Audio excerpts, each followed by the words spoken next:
Welcome to the Sunday service, everyone. Yeah, so thank you so much for each and everyone who is joining us on this final Sunday service of the month of February.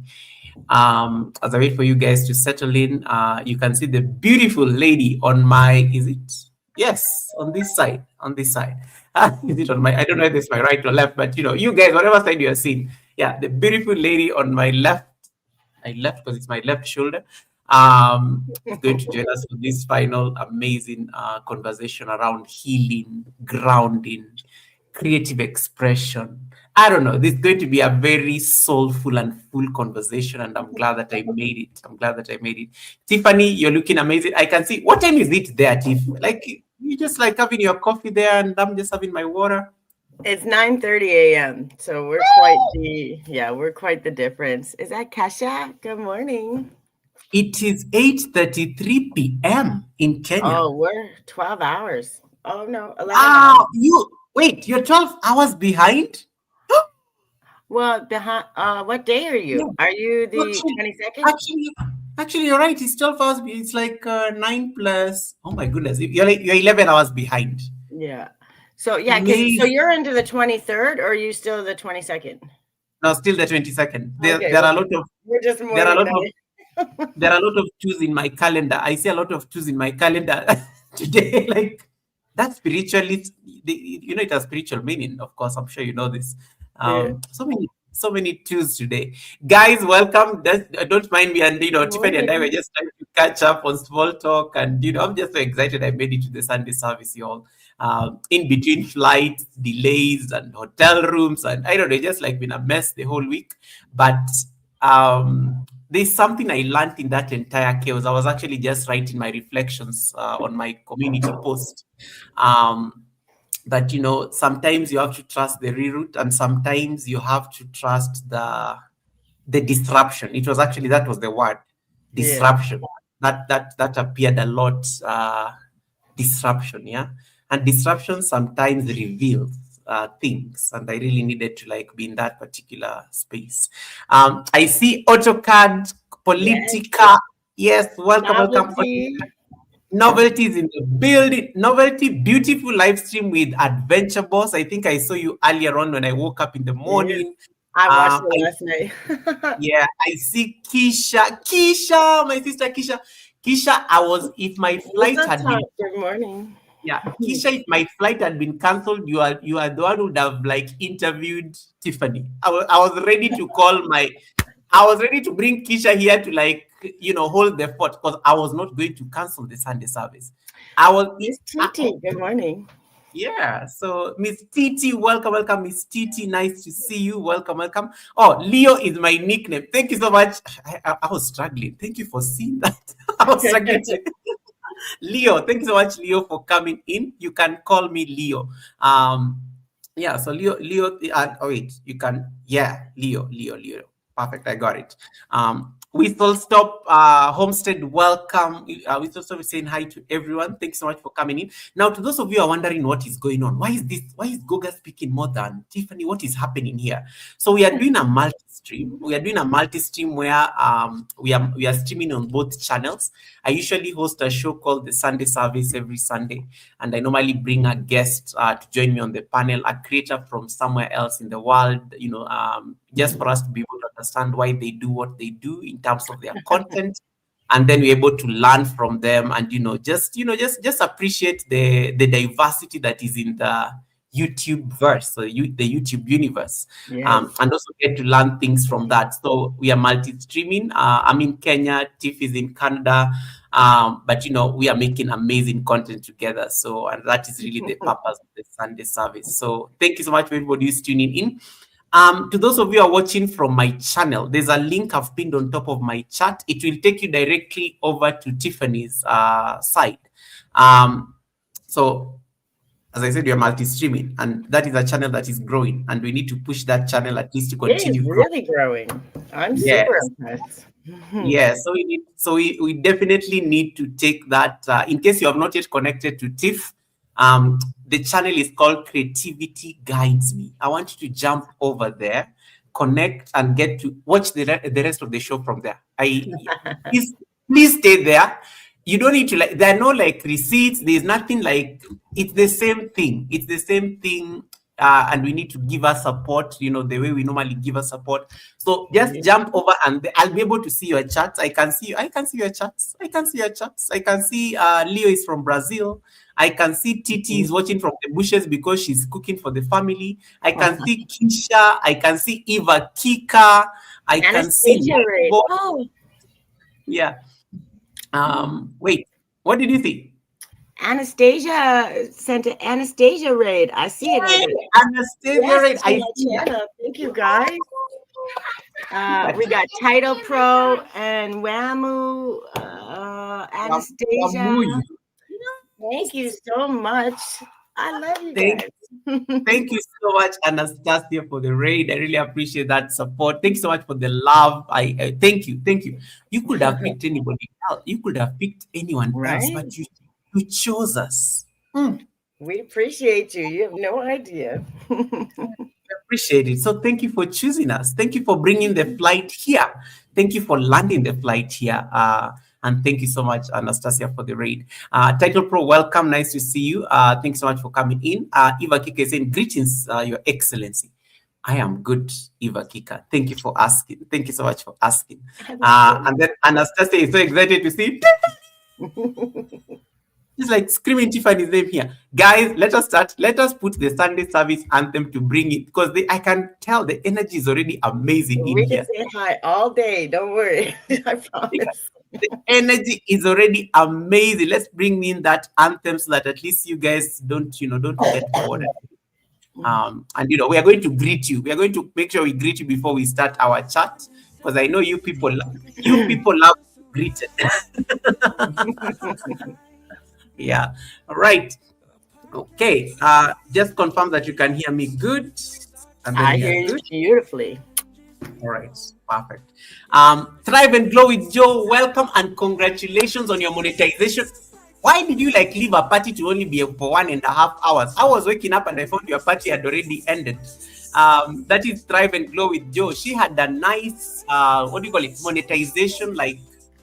She did not call it a party per se. She called it something like community wins. When people come together. Congratulations. Yeah, she called it something very nice. And Tiffany, you'll be surprised. Do you know, Thrive and Glow with Joe, last year she was at the Sunday service. She was barely at 200 subscribers. That's me. Her mission was to get monetized this year, and she did it. Yes. I'm telling you, that's my goal. That's my goal. Yeah. So we'll see if I get there. If not, I'm not going to be upset. I'll know I'm close. I love that. And you'll get there. Quacky Lily, welcome, watching us from Germany, saying thumbs up, GOGA. Thank you so much, Quacky Lily. Thank you so much, Joe. You're most welcome. And guys, if you have not yet connected to the beautiful lady you are seeing on your screen, Tiffany, this is the CEO. This is the creator behind Creativity Guides Me. That is her channel, the one that is pinned on the top of my chat. Click on it. We are multi-streaming both in Canada and in Nairobi. Jump over there, drop some nice hearts. Tiffany, what's your favorite color? My favorite color? Yes. It's actually green, but green. I don't own anything with green anymore. My kid keeps stealing it.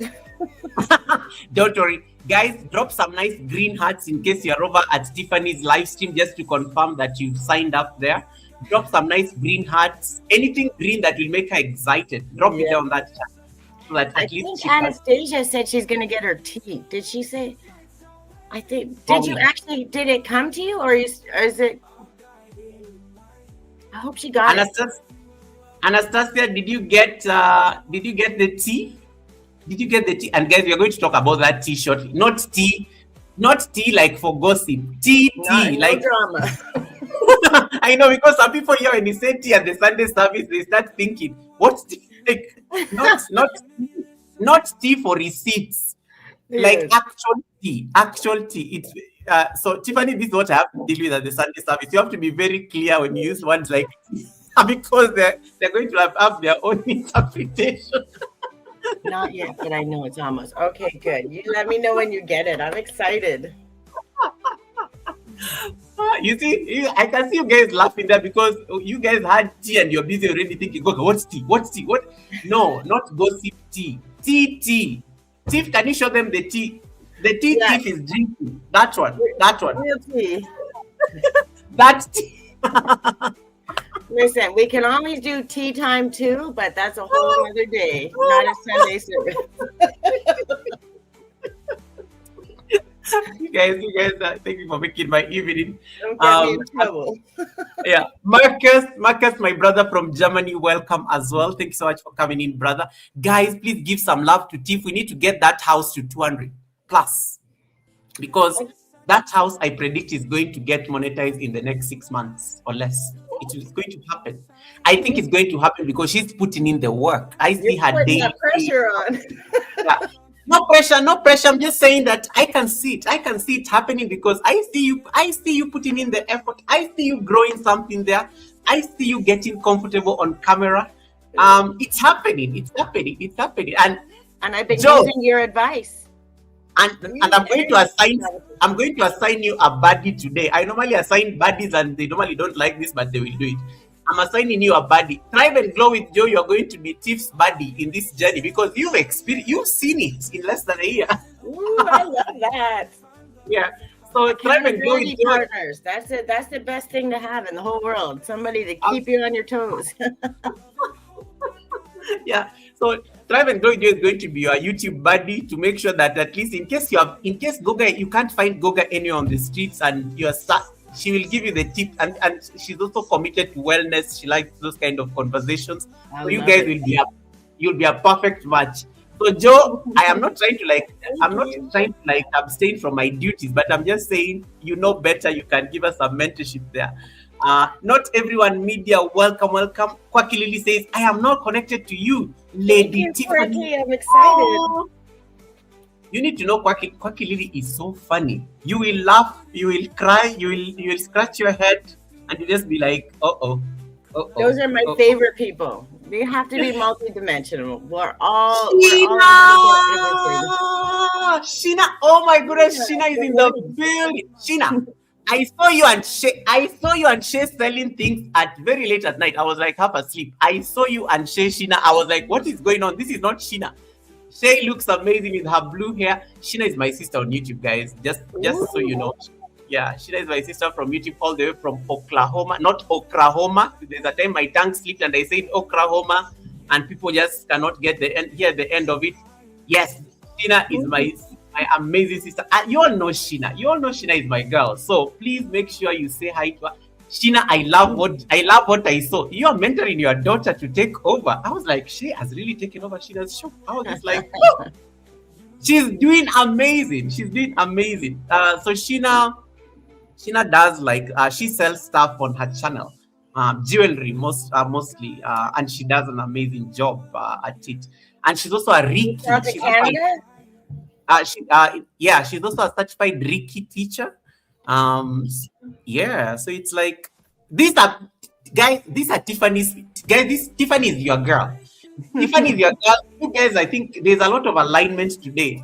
Joe, Sheena, who else? There's also somebody else. Yeah, I think everybody I've met from your channel, we align really well. And I was going to watch their content, and they're amazing, supportive people, which is exactly what I've been my whole life. So it's nice that I'm giving and receiving now. It's a really beautiful thing. You have really, really, really a great community. You should be very proud. And Joy is so excited to be your YouTube buddy. She just jumped over there on your channel. Like, oh, I'm going to do it. I'm more than happy to do it. And she's amazing.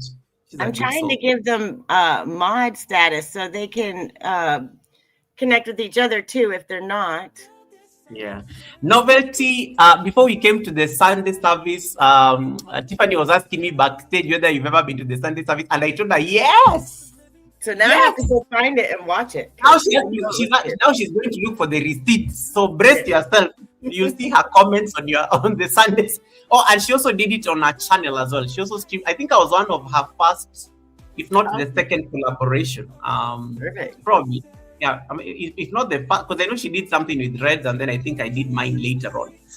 So is that one of those things? I try And really hard to make it to those interviews for her, yeah, especially because she's so genuine in the way she brings out the shine in people, and I think that's a beautiful thing. So I like to see novelty. that. Novelty, how do you feel when you hear Tiffany saying that? You know, there's some words on people. How do you feel wherever you are? Novelty, I know you're just like beaming. That is a very good thing to say. Like, huh. She got me too. I'm excited. I'm excited for her to try it. Yeah.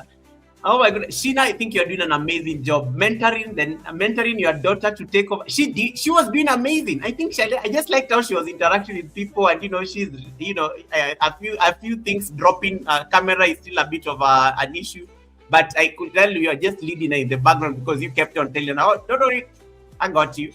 Mother daughter live stream. I was just like impressed. And guys, I apologize. We had to start a bit late. It's nothing. It's this one is really on me because so I've been traveling the whole week. I've not been in the country. I just got back like about 2 hours ago. I think I landed about 2 hours ago. So it's been crazy. Like it's been crazy. I was just telling Chief, and Chief was like, "Goga, we can start anytime." It will be like it will be very early in the morning for me. Chief was very happy to extend whatever time because for her it was still morning. I just wanted you to get home safe. That's all I was worried about. And I got home safe. And thank you for the prayers, and thank you so much for the kind wishes. I was just worried if the plane decides to adjust the time again. I don't know what I was going to do, but thank you so much for the indulgence, and I'm glad we made it either way. So thank you so much. And yeah, guys, we are here. I'm back home, so at least I'm now in a place of convenience. At least let me tell you, yeah, it's very home feels nice. Like when you're streaming at where you're used to and your sport and everything, it feels right. It feels like home. It feels like home. Hotels can be very boring and stuff. In fact, at some point, I think one of my friends was like saying, "Why don't you do a pop-up stream?" And I was like, "No, it just does. I feel tired. I feel like the energy. I don't know. There's just something about when you're in new places, and I tap into energy a lot. If I don't feel like it, I will not do it. I will not do it. But yeah, we did make it, and I'm glad to be back home. And thank you so much for everyone who just was checking in, wondering what happened. Why did we cancel the class this week? Yeah, it was just a lot of moving parts, but I'm glad that I'm home safe and sound. And yeah, we are here to talk about tea, not receipt, not gossip tea, but tea, creatively guided tea. Okay. Creatively guided tea. So guys, without further ado, it's already 15 minutes into the Sunday service. Thank you so much for the thumbs up you guys are giving Tiffany over at let me see whether I don't know why my YouTube is not opening. I'm just trying to get Tiff's channel in there, and then it's okay, not let me open. Oh, sorry, I've opened a new tab, so I just realized I need to log in. So just my own my own logistical things on the channel. Yeah, Take your I'm now. time. I'm here. I'm chill, and my daughter's got her cartoons on, so we should be in good shape. Nice. I just realized I'm back to my home network, so I need to log in afresh. So I'm just going to do that. Yikes. Okay. So Tiff, what's the weather like in Canada this morning? Well, it's cloudy, a little bit of sun, still a little bit of chilly, but I can't really lie. We had like the thinnest layer of snow. I'm crying about a little wind, and Ontario, everywhere else got foot high snow. So here I cannot complain. It's pretty good. I've been seeing a lot of that on Red's like channel when he's doing those streams, and I'm like, what is going on there? Like it's insane and stuff. I was complaining yesterday. I was like, oh, it's so cold, and then I'm like, you better shut your mouth. Don't say it. God's gonna drop that snow. So I said, no way. Yeah, and then I'm in PC. Yeah, okay. And then Sheena is like saying, I'm ready for spring. I can't stand it. cold. I can't stand the cold. And Sheena, keep working hard. I know you've been putting in a lot of work, and don't worry, life happens. And I always tell people, you never know what people are going through, especially when you don't see them for long, Yeah. because life is always happening. Life is always happening outside, and you may It's always YouTube just life. life is always life in as Steve says, because you may be seeing people on YouTube, but they have a whole side of life that they are dealing with that you never get to see. A side of Yeah. life that does not make it as content. I always have to think of YouTube is content. So It there's probably some should make it as content. yeah. So there are people there are some facets in people's lives that never make it on YouTube as content. So I'm always very mindful of that. But so Sheena, keep doing what you're doing. I know it's important for you to actually put in that work, get the work done, and it's important for stability. God will never fail us. Thank you so much for that. Thank you so much for that. Um, and then I see. Let me see. Where did I stop? Okay. I've been working 60 hours a Oh. week. Overtime is exhausting. Oh, I did that for so many years. Yeah. Actually, 2 years ago was when finally I said enough. And I mean, I was working some weeks 120 hours a week, usually an average of 100 a week, and I Wait, almost did you say died. did you I say almost, 100? yeah, I worked 2 full-time jobs, and then yeah. So one would be sometimes 52 hours a week, the other one would be 60, and then I was doing all that and then paid for childcare, and I was trying to get ahead, and I was literally dying for nothing. I was actually less money doing it. It was just nuts. So I finally said, why am I killing myself for this? So don't whenever you can, don't do it to yourself. Take your time. You matter. You matter.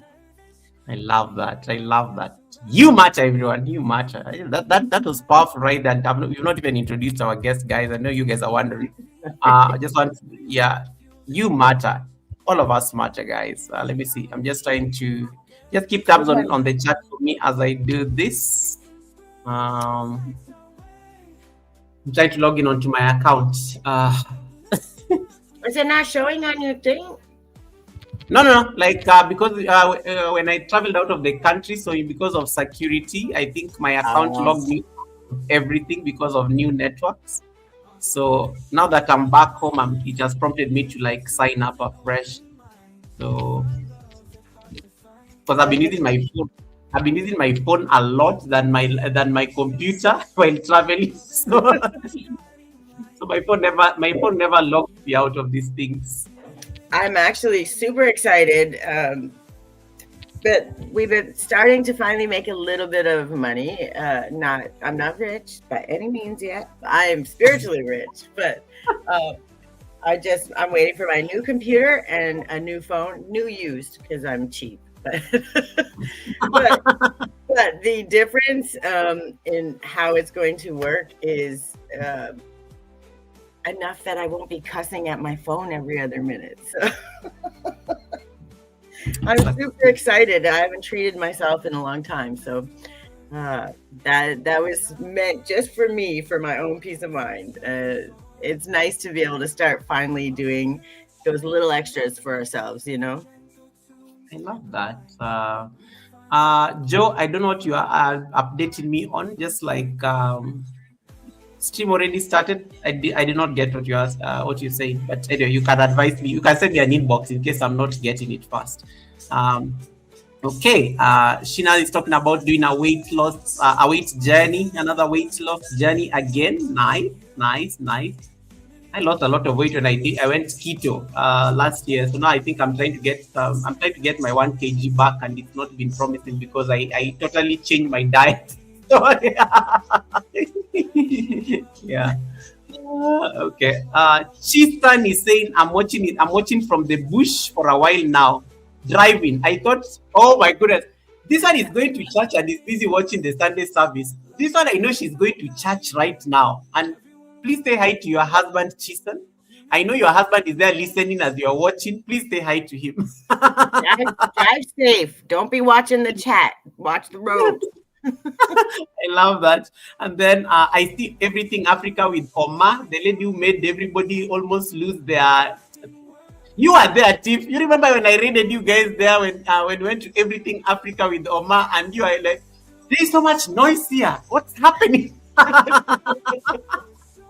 Yeah, I like that. I like that. I like that. I like that. Yes, guys, and let's make sure you connect to Tiffany on the pinned link. We are on a mission. This house has to get to 200. This house has to get to what is 200? She's almost there. So make sure you get her there. I think she only needs like 39. Mission. That's 50 people, I think. Well, something like that.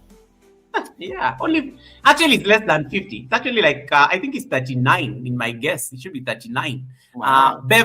Bev Artist Kitchen, welcome, Bev Artist Kitchen. Nice to see you, sis. Thanks so much for coming in. And and guys, once you connect to Tiff, just stay there and watch from there. Support from there. We don't mind. We don't mind. We don't mind. We don't mind. Stay from there because it is the same Sunday service. Tonia's talk. Welcome, Tonia. Nice to see you. Tonia, it's been a minute. Okay. Yeah. Okay, welcome. Watch your one. Well, you can watch your TV after. Yeah. Go watch the one in your room. And Sheena is telling you, Tiff, that there's nothing wrong with having a used phone and stuff. So I think, yeah. So I think as long as it does the work. I have to be frugal. I can't justify ever in my life $1,000 or $2,000 on a phone. Just cannot. And say what you will. I hope everybody in their whole world can afford it. But to me, I can't justify it just yet. And I bought my daughter a whole play set for like that's where I spent $1,000. But it's like when it comes, I'm excited. We're gonna build it next week and nice. The swing set.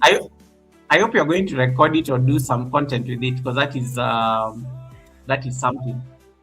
I don't think I'm allowed to. I may the cussing may get me booted.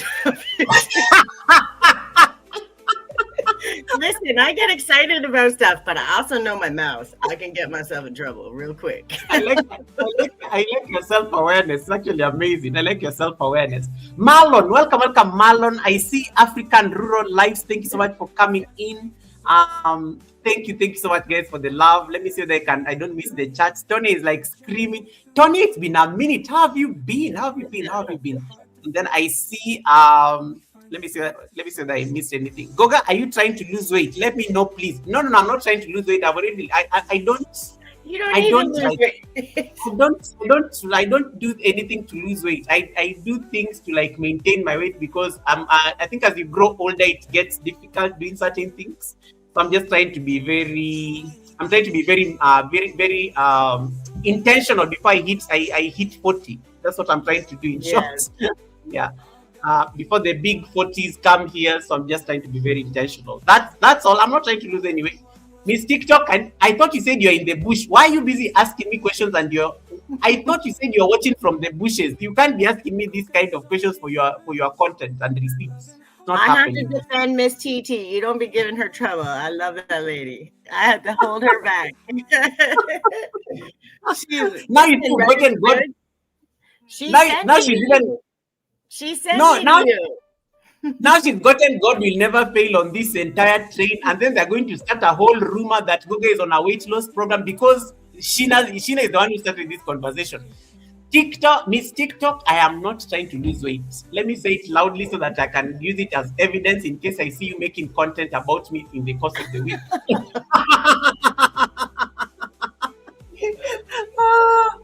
Because now she's going to start a whole segment here, so I have to make sure that I clarify. I tried doing weight loss and I never lose a pound, but when I do it for mindset, like just to change my mindset, do those things, I start dropping the weight. As soon as I take that pressure off, I'm good. Yeah. But then I obsess. Did I lose a pound? I drive myself crazy. And then I gain weight and then I'm freaking out. So I decided anything I do will be for my health, my ability to move, be more flexible, be more stable, more balanced, like those kind of things. And that has changed. I'm pretty sure I lost 10 pounds too in the last month. So Been getting there slowly but surely. Thank, thank you so much for that clarification, Joe. I appreciate it. I will definitely do it. I will definitely do it. Needs to be updated. God says, Goga, I'm on your side. I'm not like just name her. I'm not like Miss TikTok.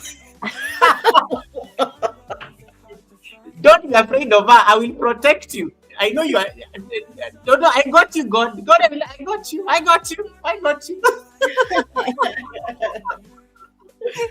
I like to say, Goga, I am not like my friend. I know you. You mean Miss TikTok? Let's name her. We'll deal. We can easily. Don't worry, he's the president. I can handle these things. That's funny. Hola, Joe. Welcome. Thank you so much for running us. I hope you're doing amazing. I'm multitasking. Thank you so much. I really appreciate that. Guys, if you have not yet connected to the Creativity Guides Me, very soon you are going to be introduced to that princess. I'm sure she'll join. She'll just bring herself. You know. Are you talking about my daughter? Yeah, I'm talking about your daughter because I can already hear the sounds, and I know working her way. So, guys, that is the house. Thank you so much. We are at 160 and counting. That is the house. Creativity Guides Me. That's the person that we are going to be speaking to at the Sunday service today. I hope you guys are able to see on the. You're able to see it on this. He was talking about you. You can say hi quickly. Quick. You gotta leave. Wait, guys. Let's get a greeting from this beauty. Look at that. Happy Sunday. Happy Sunday. Today's no more Valentine's. No more Valentine's. I love that girl. Did she Back just like? She got just roasters here. No more Valentine's. Oh my goodness. That I know where that message applies. There are some people here on the chat have been harassing me about Valentine's. That's something right. That young girl has literally roasted some people on this chat. She looks just like you. That is from Sheila. Actually, that looks like that's your copy right there. She's my mini-me, attitude and all. Oh, we could clearly. And then yeah, you got everybody tuning on the chat. All I do is like, oh, she's a dog. She's cute. She's so cute. Okay. I can't stay mad for long. Trust me, I cannot. I'm always like, you're in trouble. And then she's like, I love you. And I'm like, okay, I forgive you. All right. Okay, good. Let's see. Let me just do something here real quick. Good morning,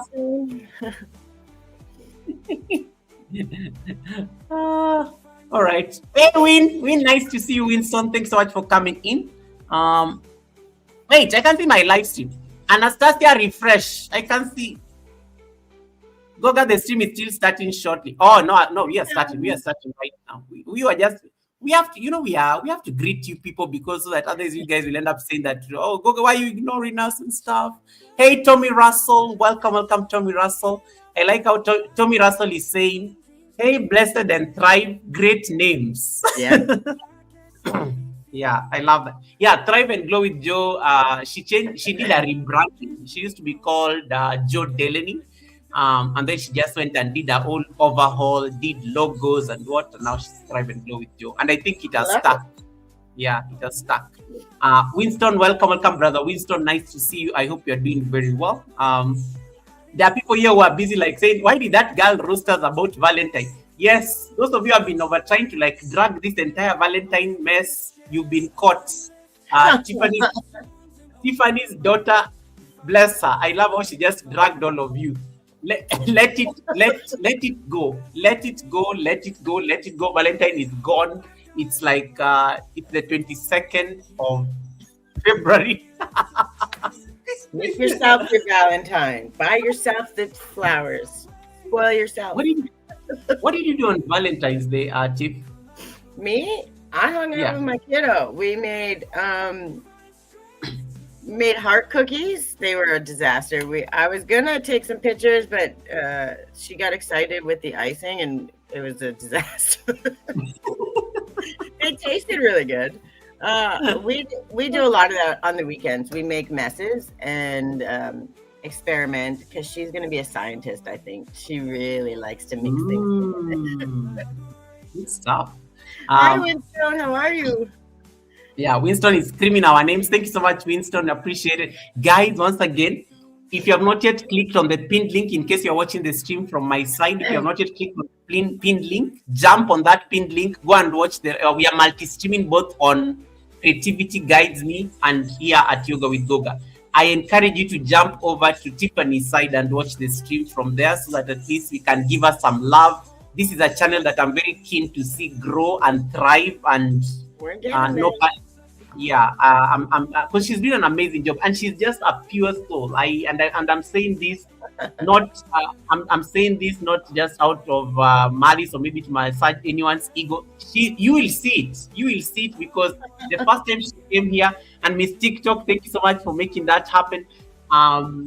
She's a breath of fresh air, and she's just a pure soul. And I think you guys will get to appreciate that when we start talking. A simple family lifestyle. I've seen you. Welcome. Thanks so much for coming in. Lucy Mwangi, thanks so much for coming in. Yeah.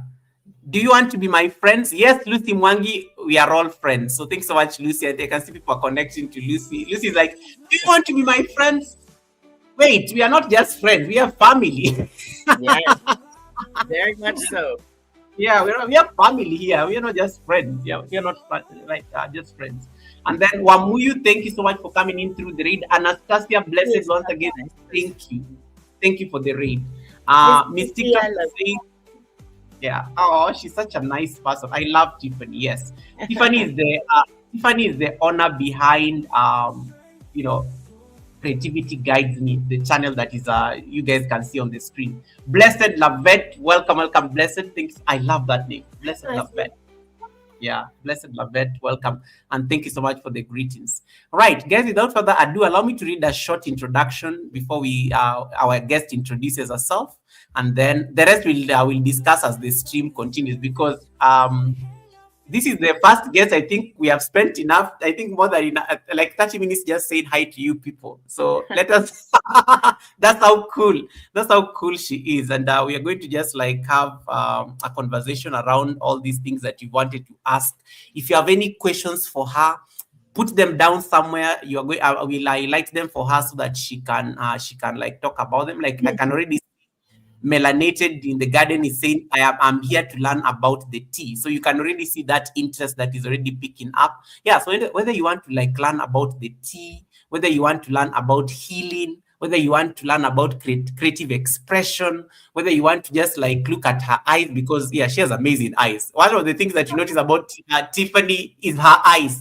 And yeah, anytime like I'm on her live stream, I'm always just like struck because they look so nice, like when she's on camera and she's talking. So yeah, whether you're just there to stare at her eyes, we also like welcome it.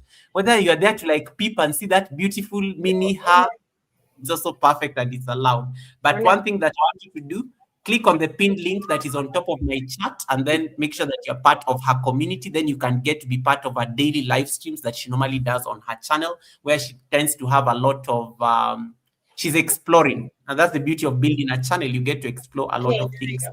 Sorry. Okay. Bekamle Prince, nice to see you, sis. I hope you're doing well. Tommy Russell says, I agree. Right.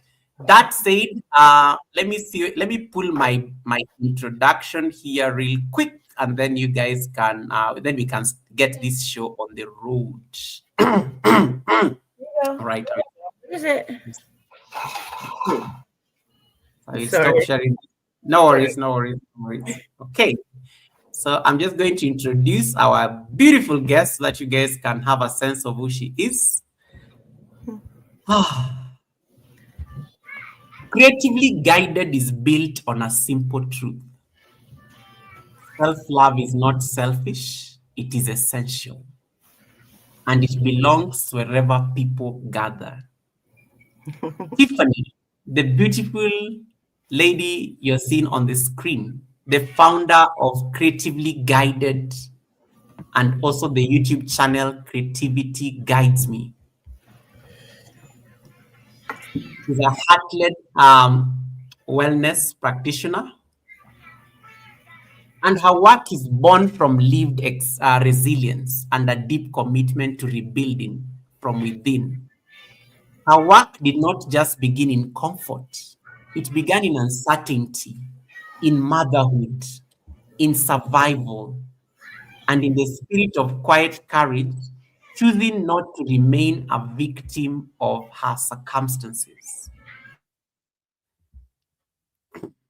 As a mother who once experienced homelessness with her daughter, Tiffany understands what it means to build from nothing. She understands the humility of accepting kindness, the discipline of starting again, and the power of small, steady rituals when everything feels unstable.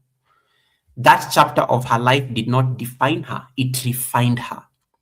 It taught her that healing is not loud, it is consistent, it is intentional, it is built breath by breath. From that lived truth, creatively guided emerged. Tiffany's philosophy is clear. Self care does not belong only in private spaces, it belongs in offices, in boardrooms, in community halls, at events, YouTube, wherever people gather and carry unseen burdens.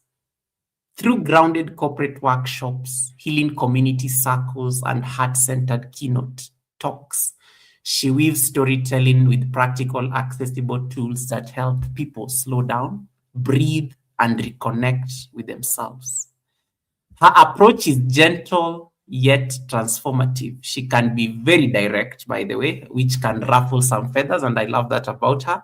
There is no performance with Tiffany of perfection. Instead, she invites reflection, connection, and empowerment through approachable rituals that restore balance and foster resilience. Creatively Guided is also a journey back to the self. Tiffany crafts comforting herbal teas. You can check it on her website, on her bio. Grounding tinctures and thoughtfully designed digital tools and art that support self care.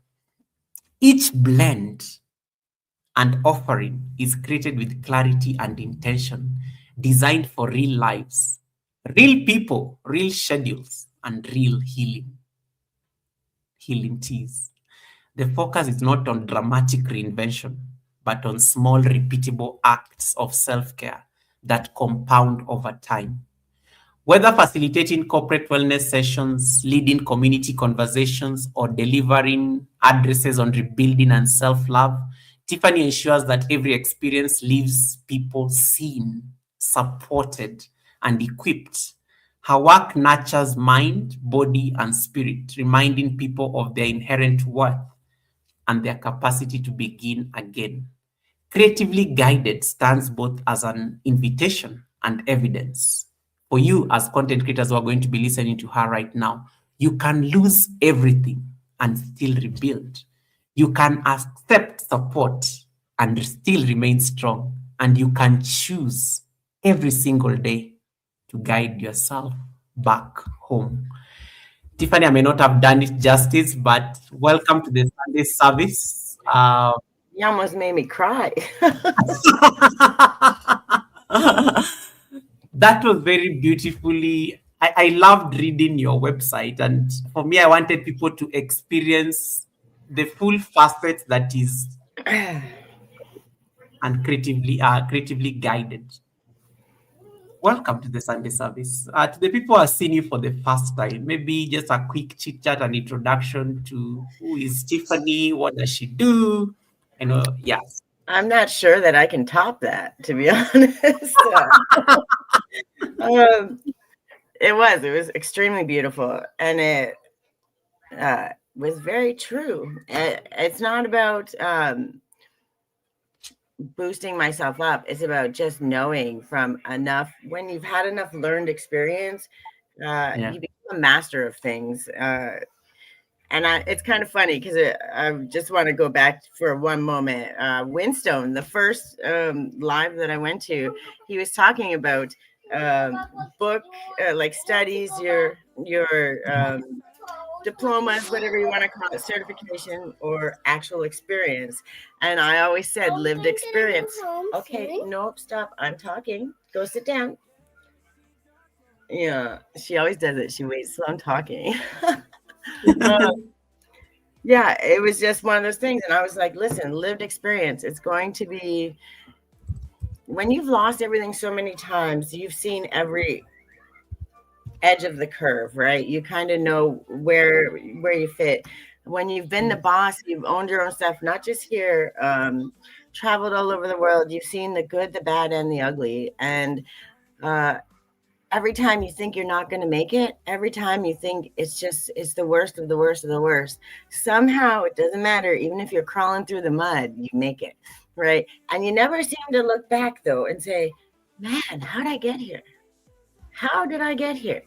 And my biggest thing is we've been mastering it our whole lives. We've been doing it. But the only difference is we disregard it because we're so worried about shame or guilt or fear or what somebody else will think that we give away this gift that we've been given, that resilience, the resourcefulness, the ability to say, man, you're ashamed of that, but that's your skill. You picked yourself up and you got out of it. And you still said, I choose to love other people. I choose to help. I choose to see them because there's enough darkness in the world. We don't need that. And when you take those moments, that small thing is instead of being afraid or worried what someone's going to think, let somebody empower you and boost you up, right? And that's I'm a ham and I talk a lot to people because I can see your shine and I want you to see your shine even when you don't want to hear me. I'm going to still tell you, I'm not going to force it on you, but every time I speak to you, I'm going to say, I see that in you and I see how amazing you are and I see how kind you are because did it cost me anything? Did it hurt? Did it maybe make you smile and maybe go, I never noticed that about me? Maybe, just maybe you start focusing in on it and you become your own hero, That's what I'm about. My teas, my stuff came out of coming out of survival, learning what I was about and sharing that. I'm constantly working on workshops. I'm creating things that can bring people together. I want to do my YouTube channel so it's free, so it's accessible, so people at any stage of the game can watch my stuff. And even if they get just one little bit, we're planting seeds, right? And if it grows into something that changes you and empowers you and lets you see who you are, then I don't care if you stop for 5 minutes of my live and you got that little message and you're like, hey, I gotta go. You get my love, you get my strength. I give wholeheartedly. And the only thing I ask is if you got something out of it, carry it with you. Use that strength for the day because you needed it. And if you needed it and it helped you through the day, then I did my job, right? And I know God will provide every single step of the way because you can go and look on my videos and you can see the stages. I'm not shy. And I almost deleted them because I was afraid, people would think of me. And I'm like, no, I'm not going to be ashamed of what made me who I am, right? So we'll see how it goes. But if I'm doing something good and I make people smile, if I show up to your live and I'm boosting you up, I'm not boosting you up to talk crap. I'm boosting you up because I believe in you. And I think that more people should see what you're actually doing when you are boosting somebody else up and supporting them and letting them shine. That shows the character of the person that's doing that, right? And many people are like, oh yeah, they're kind, but we need to be boosting that up more because good people really most of the time kind of fall to the side. They slip through the cracks. They don't know how to receive that. And I didn't know how to receive it for a long time. So I want to teach other people. I'm learning still, but I want to teach other people that it's okay to receive. Understand the compliments. You deserve them, So I'm just a big geek, but I'm a geek full of love. I love that. And it also shows, it shows the richness that you're there to offer as not just as a person, but also as a creator. And Tandra, nice to see you. Creatively guided. It's such a beautiful name. Like, creativity guides me. Why this name? Because I always say when you choose, your name is your identity. Your name becomes your brand. Oftentimes, like this week, I was attending like a very high level conference, and somebody mispronounced my name, and they were very senior, and I had to correct them because for me, my name is like very powerful. I can never like joke around with my name, Goga. But creatively guided. It's such a powerful thing. It's the soul of your business. And it also found its way in your YouTube channel, Creativity Guides Me. What inspired this name? Like, what was going through your mind when you're picking a name? Like that moment you're just like, Creativity Guides Me, creatively guided. That is it. And you're like, yep, that's the one. So every bit of healing that I did, I didn't have help. Not only did I not have help, I had people. I don't want to go into too much detail, but I had them actually kicking me while I was down. You will let you get almost to here, and man, you start getting any better than that, we're gonna kick you down. And so I learned how to rebuild, and it was like, okay, take it away. I don't care anymore. Continue to take it away. I'm gonna rebuild. If I lose everything, and what happened was, you get to a point where your nervous system is so dysregulated that everything, you're in survival for so long that you don't know up, down, left, right. And I had to, I didn't have a therapist. I didn't have family and friends who wanted to see me win, who didn't take joy out of seeing my pain. So I didn't know how to find that. So everything I did was, okay, if I found this and it called to me, okay, how can I regulate my nervous system? So I learned a little bit of breath work, whatever it was, on TikTok, on YouTube. It felt right. Learning how to regulate my nervous system through making my own tea. I made my own tea because I couldn't afford to buy tea, but I needed something to bring myself to the present. So I was mixing the smells and cutting up the fruit and dehydrating them. It started to calm me down. I'm a jack of all trades, from a CNC machinist to building roller coasters and traveling for 25 years, to a home renovator, to a plumber, to drywall, to painting, to you name it. And the only thing that I've done it all, literally. And what I've always found is the end result. Okay. The fact that I take something on, and at the end, when I completed it, that pride, that no matter what, it doesn't matter how hard the struggle was, that finished result was so beautiful and so stunning. And I got to say, I did that. That was me. Right. And I had to find a way with nothing to make it something that was, at the end of the day, something that I could be proud of. And then when I started messing with the teas, and you're not in survival. If you got time to make tea, everything is okay. So here, right now, do you smell that chamomile? Do you smell the lavender? Do you smell the oranges and the citrus? You're cutting them up. If you're here and you can cut them, then everything is okay. You have a roof over your head. Your daughter's safe.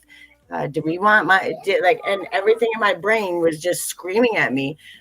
I don't want my daughter to think that this is okay. And the only way to change this is to do it what matters to me, right?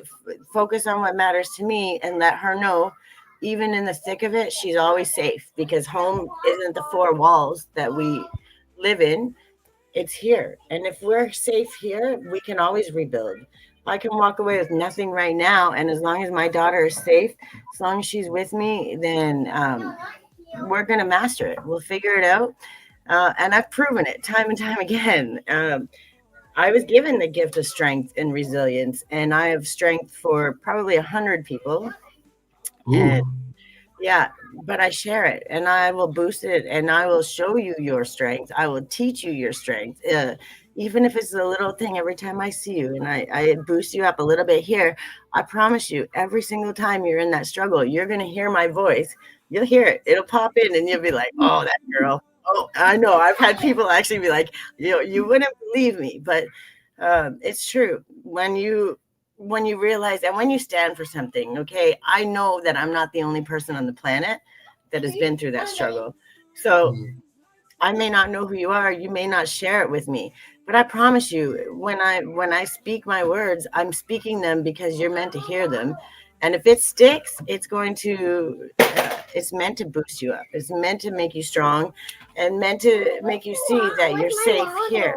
I will get it for you. What is on your face?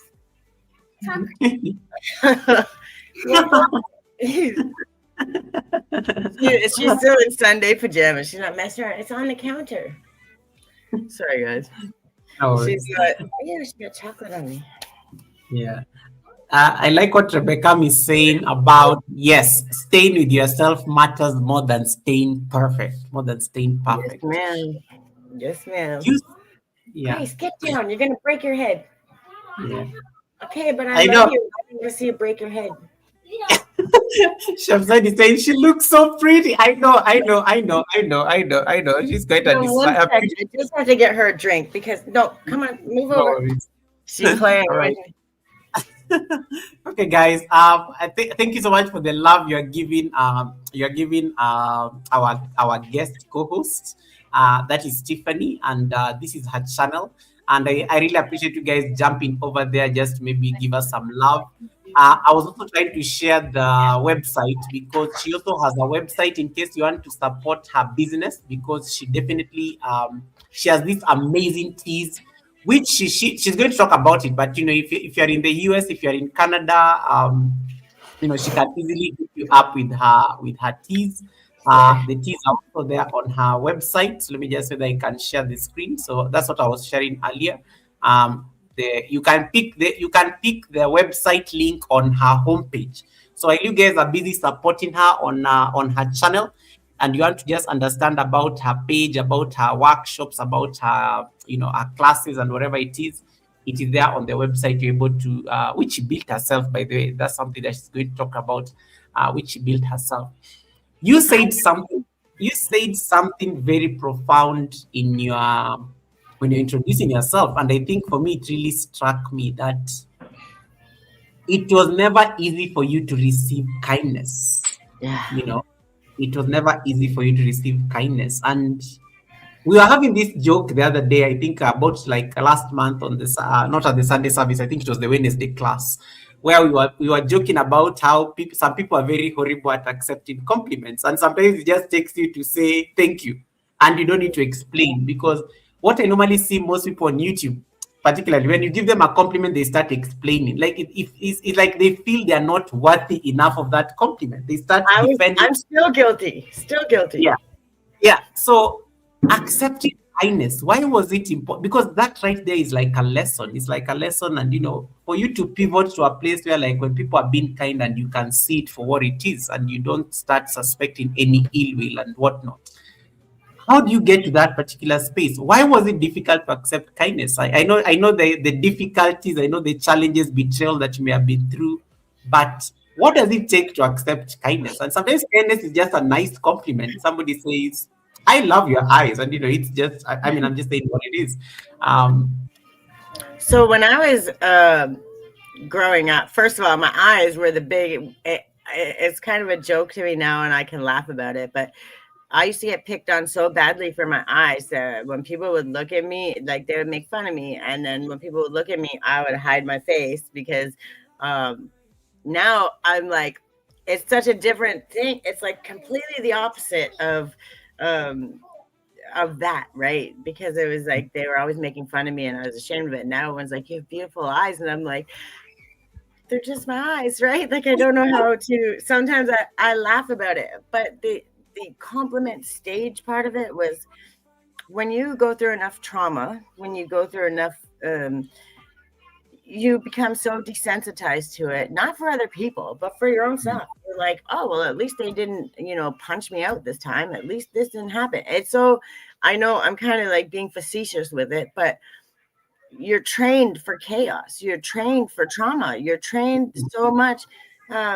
And when you're someone like me who's kind, like, you, not for any reason, you're usually kind because it's something that you never received.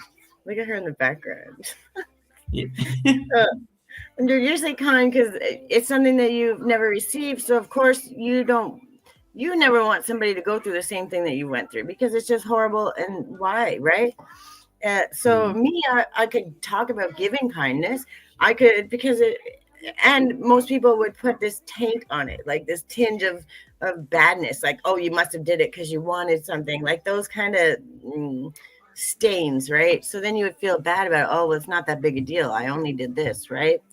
And then, but then when someone was kind to me, like I had to go. I can remember one time, I had to go to the food bank with my daughter, and like we had no money whatsoever. I had to live off $20 a month for probably almost a year, over and above like once the bills were paid. So I went to the food bank, and yes, but I'm talking, so you have to go sit down. You have to be respectful. That's the rule.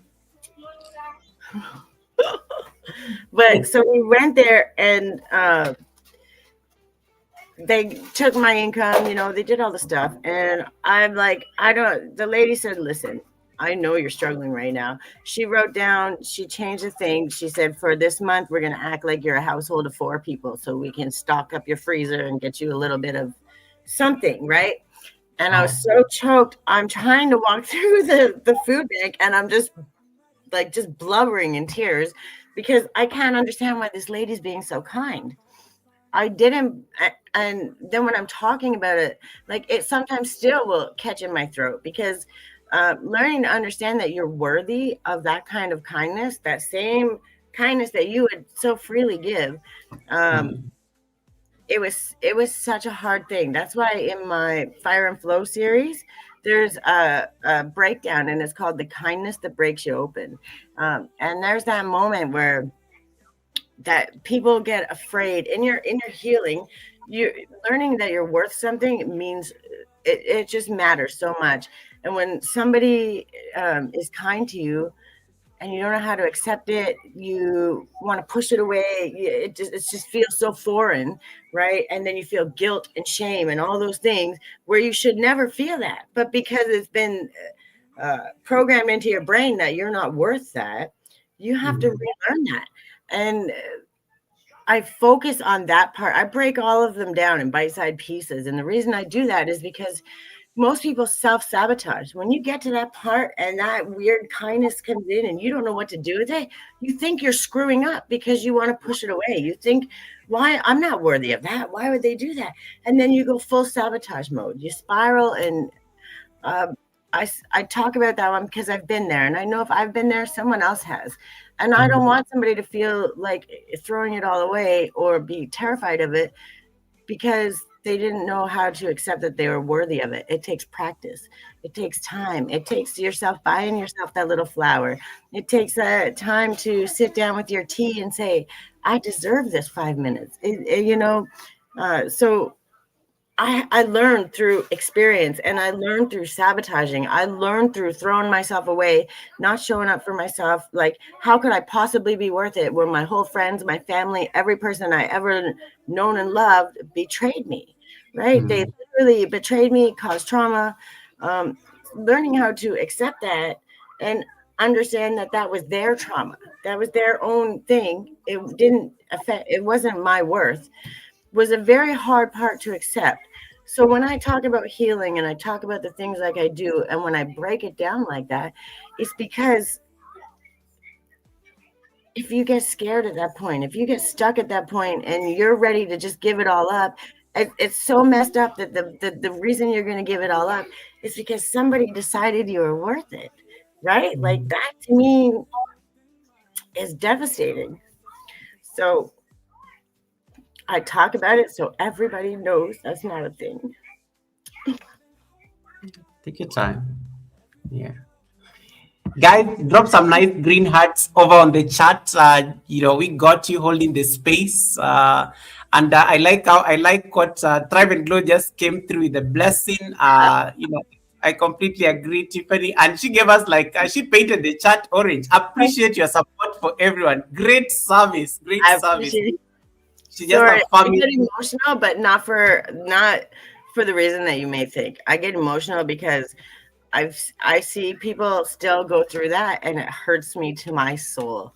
So I preach the way I preach, and people actually say I preach. I talk the way I talk because I really need people to understand you're not wrong. It's okay, and that part, that feeling in your heart when it hurts, it's telling you that what you went through wasn't okay, and finally things are starting to be okay, and don't give up.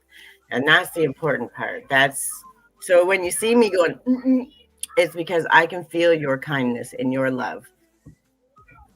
I Wow. feel it. Thank you so much, Joe, for that blessing. May your pot bring in abundance. Thank you so much for that. Kindness is, I'm not trying to say, I'm going to just take advantage because the church is orange. So I say, that is kindness. That is kindness that I did not ask for. It has been extended to me. And I'm honored. And, she could have spent it anywhere else, but, she decided to bless us with it to affirm the message that you just brought. She But believed in boosting people just like you.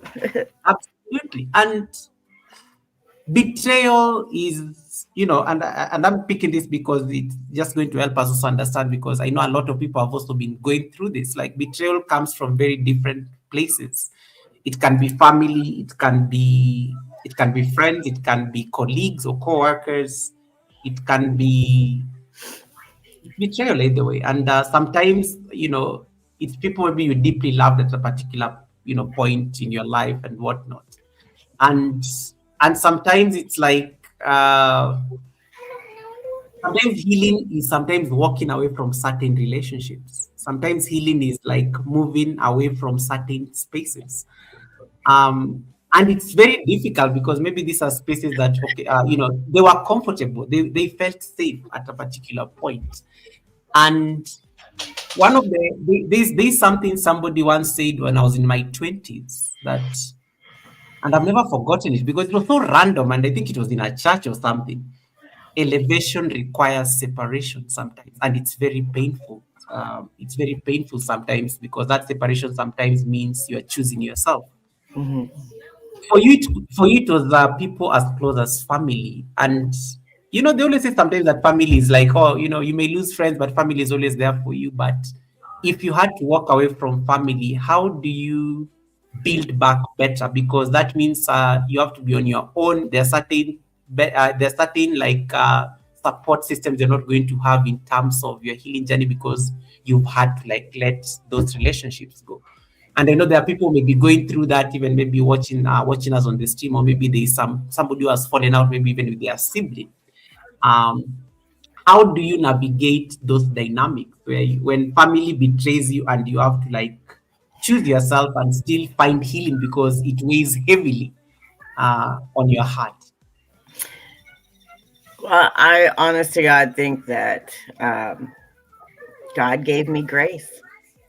And at the end of the day, when I wasn't sure if I was worth it, when I figured, well, how could I possibly be worth it if uh, everybody treated me this way? I had to watch my daughter stand in confusion, not understanding what she was worth or not, and watching that confusion go over her face, watching myself be so frustrated because I'm trying to tell her something, and now I'm yelling immediately. Like, my first go-to was raising my voice to her, because that's what I had learned, right? I saw the look on her face, and like that, and this is many years ago, but I saw it and I was like, what are you doing? Like, what? That's not okay. And I had to make a decision right then and there. It doesn't matter if you think you're worth it or not. Are you going to let your child grow up with anything close to that? And it was hard because I had to explain to her, yes, her nana and everybody loves her. They just don't, they don't quite know how to show it, right? And that's a hard thing to do because she spent time around them, but she spent time around them when she would come out confused. It was The sad part is the trauma is when you make a decision, you have this decision or this decision. And this is why I lived in survival mode for a very long time. I only knew two decisions: pain or more pain, but which one was going to be the least pain, right? And then I was like, no, that can't be the only answer. I'm seeing these people that are happy. I'm seeing these people that are living this way. And everybody was like, well, you're crazy. You shouldn't, how are you going to go against your family and go away from them? I'm like, it's the only way that this ends. It's the only way it ends. And I truly believe that God gave me grace so I can see, like, this is, it's not okay. And if I wouldn't want to do it to somebody else, God did give you to me. Yes. Because God knows that. Yes, but I'm talking. So I love you. I know you want to help, but you just got to be patient. But that's what it was, right? And at the end of the day, I had to choose my heart, because it's going to be hard. Life is going to be hard no matter what you do. Now, do I want it's something at the end of the day where I can be proud? Do I want a kiddo that has no problem saying, I'm coming to talk, I want to do this, and speaking her truth, right? And the way I've watched her grow since leaving, even through all the chaos, even through all of the things that we went through, watching her grow into herself, watching her learn and grow, and be the cheerleader that she is. She's that girl that, and I joke about this a little bit, but her teachers were the ones that told me, because I'm like, she's such a little cheerleader. She's so cute, and I don't know where she gets it from. I don't understand. And the teacher was like, "Have you met you?" And I was like, at first I was so taken aback, right? She's like, all you ever do is high five, way to go. I knew you could do it. She's like, you help with the kids, you show up, you volunteer. And it was just, there were things that I just disregarded. Like, that's just what you do, right? That's what you're supposed to do. No, a lot of people apparently don't do that. And I learned that those things that I was doing weren't something to be shameful for. I learned that they were actually one of my biggest strengths, right? And I learned that from her and her teacher showing me. So when we deal with hard, sometimes we don't see all of the greatness and all the things that we share along the way, but we get to see them from our little ones. So when you walk away and you leave that stuff behind, do you want to look in the back and worry about what they think of you? Or do you want to see your child grow? Do you want to see the things that you love and pay attention to grow and flourish into something so beautiful? You have to make that choice. And it's hard, and sometimes it sucks, but you have to stand firm. I don't cut my people off like, you never talk to us again. But if you call and you want to talk, and all you're going to talk about is negativity or all of the things that are wrong in life, and not ever a way. I'm such a person where don't come at me without a solution. Doesn't mean it has to be all the solution, but we can complain about the problem all day long. But if we're not talking about a solution, a way to potentially make it better, doesn't have to be perfect, but that conversation has to be there, then I don't want to take part in the conversation, right? We want to look for solutions. We're not complaining about the problem without focusing on the answer. And that's, you let it go, you walk away, and you got to keep your eyes forward. Eyes on the prize, right? And her becoming an amazing adult is my goal. And I don't ever want her to look back on me like I sadly have to look back at my family and friends and have to think about them. Okay. You said something about, and I like what Ifeanyi says. Positivity brings solution. I love how it is just trying to affirm. And everybody is sending you a lot of love on the chat. Let me give you a moment just to acknowledge that, so that they don't feel like, Tiffany is like making us all like, no, guys. Yes, you're in the right place. I see all of you there, and I see the love that you're giving her. Thank you so much for supporting her. Appreciate that. And make sure If you're not connected to her yet and you're on my chat, and you're wondering, Goga, where is everybody? All these people you're talking to, they are all over at Tiffany's. We are multi-streaming.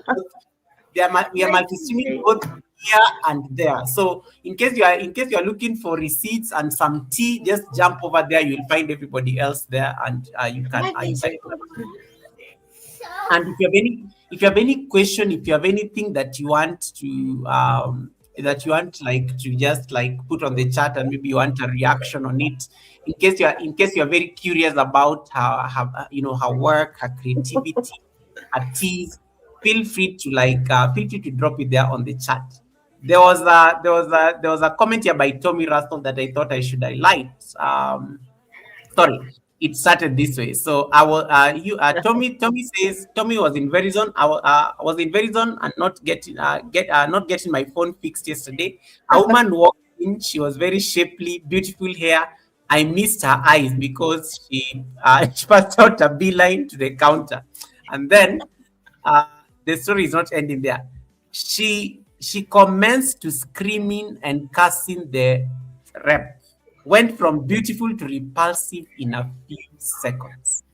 That was me for many years. That was me. Wow.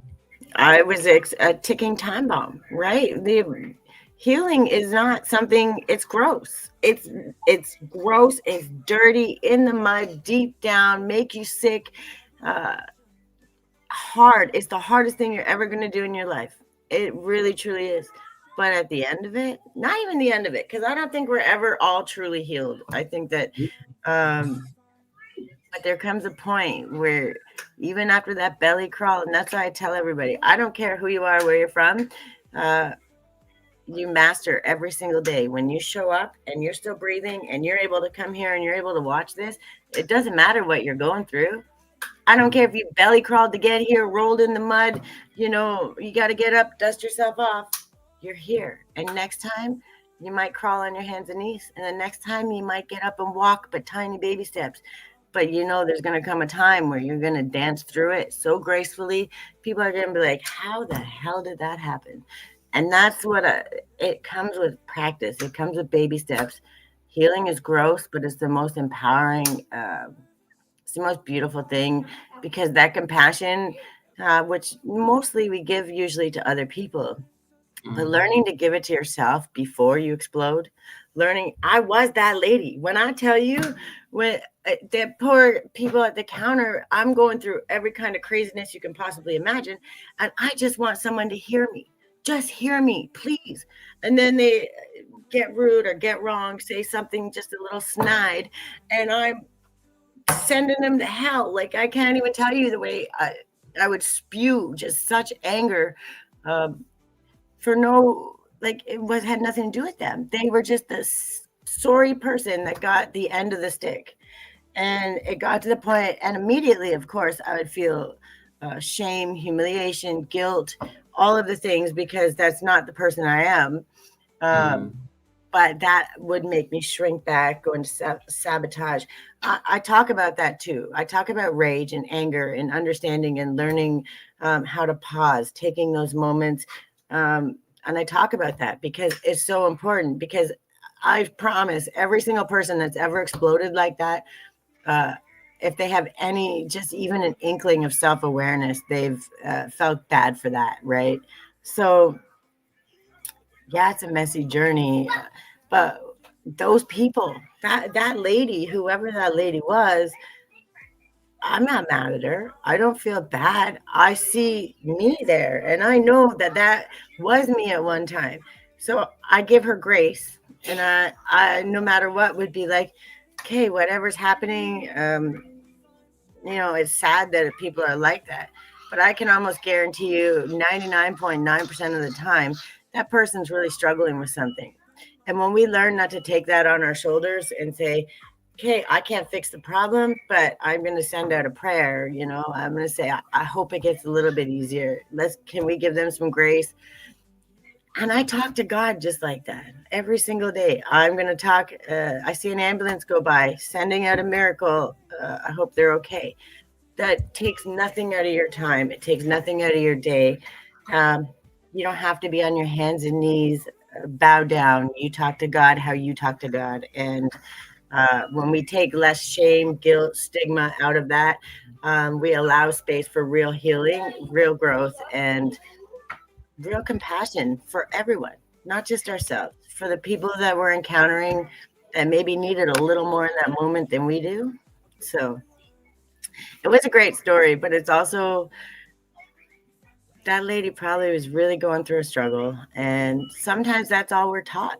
I'm telling you, the way my family taught me how to behave, uh, when things went wrong or if there was any kind of disagreement, I thought I was going to have to fight for my life, physically fight for my life, because that was the trauma that I was used to.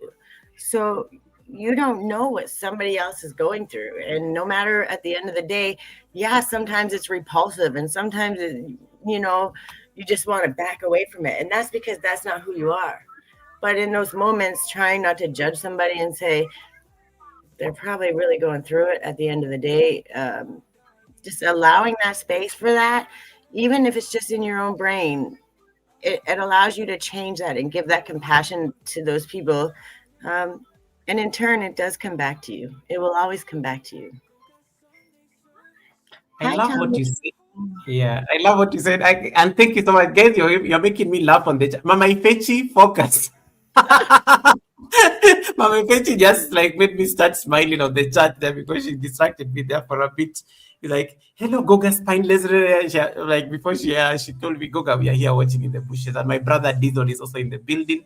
Ifeanyi, thank you so much for popping in. Tonia's talk, thank you. Yeah, Tonia's talk was like, "Goga, you actually, what did you say?" No, I said yes. People are over at Tiffany's side. So yeah, you can also jump. The link is pinned there on top of my chat. Thank you for that support. We are on a mission to get her to 200 plus. This house has to get, Tiffany said it the other, I think before the year ended, that I'm getting monetized in 2026. Yes, And she that's was the very, she was very like, it was like, like a very affirmative. So, and I think she's going to talk about affirmations shortly and those kind of things. But yes, make sure that you're part of this. If you're enjoying this wisdom, if you're enjoying this conversation, because I know some of you are just like swooning over this conversation, make sure you're watching over and be part of that, because she does this every day on her channel. Imagine listening from this fountain every day. You don't have to wait for the Sunday service to listen to her, so you can at least be part of that conversation. There are some comments that came through on the chat that I wanted to just highlight here. Belinda, nice to see you as well. Let me say that I got them. I think at least I put a star on them. Rebecca Le Prince, who is watching us from the UK, says, healing is a process that has proven to grow into us. And I love this statement because it's going to help me get your perspective, because you speak a lot about your daughter based on your past experience, and there's a way you radiate, and I think even Ifeanyi has talked about it. Tiffany seems to be on high frequency of positivity. There is a certain radiation of intentional positive energy on her face. There's a way you radiate when it comes to your daughter. When you look at the past, and healing growing into us, as Rebecca says, when you look into like your past experience, the source of trauma, you not accepting kindness, and even from family, and now you have family. Your daughter is your family right now. How are you? Yeah, how are you how are you redefining family now from your perspective? Because, and I like what you said about like, this is what I knew. This was like the approach that I thought was I needed to follow. But then now you have to like go off a different path, because that was yes, that's what you experienced. But now you have to like take a different route.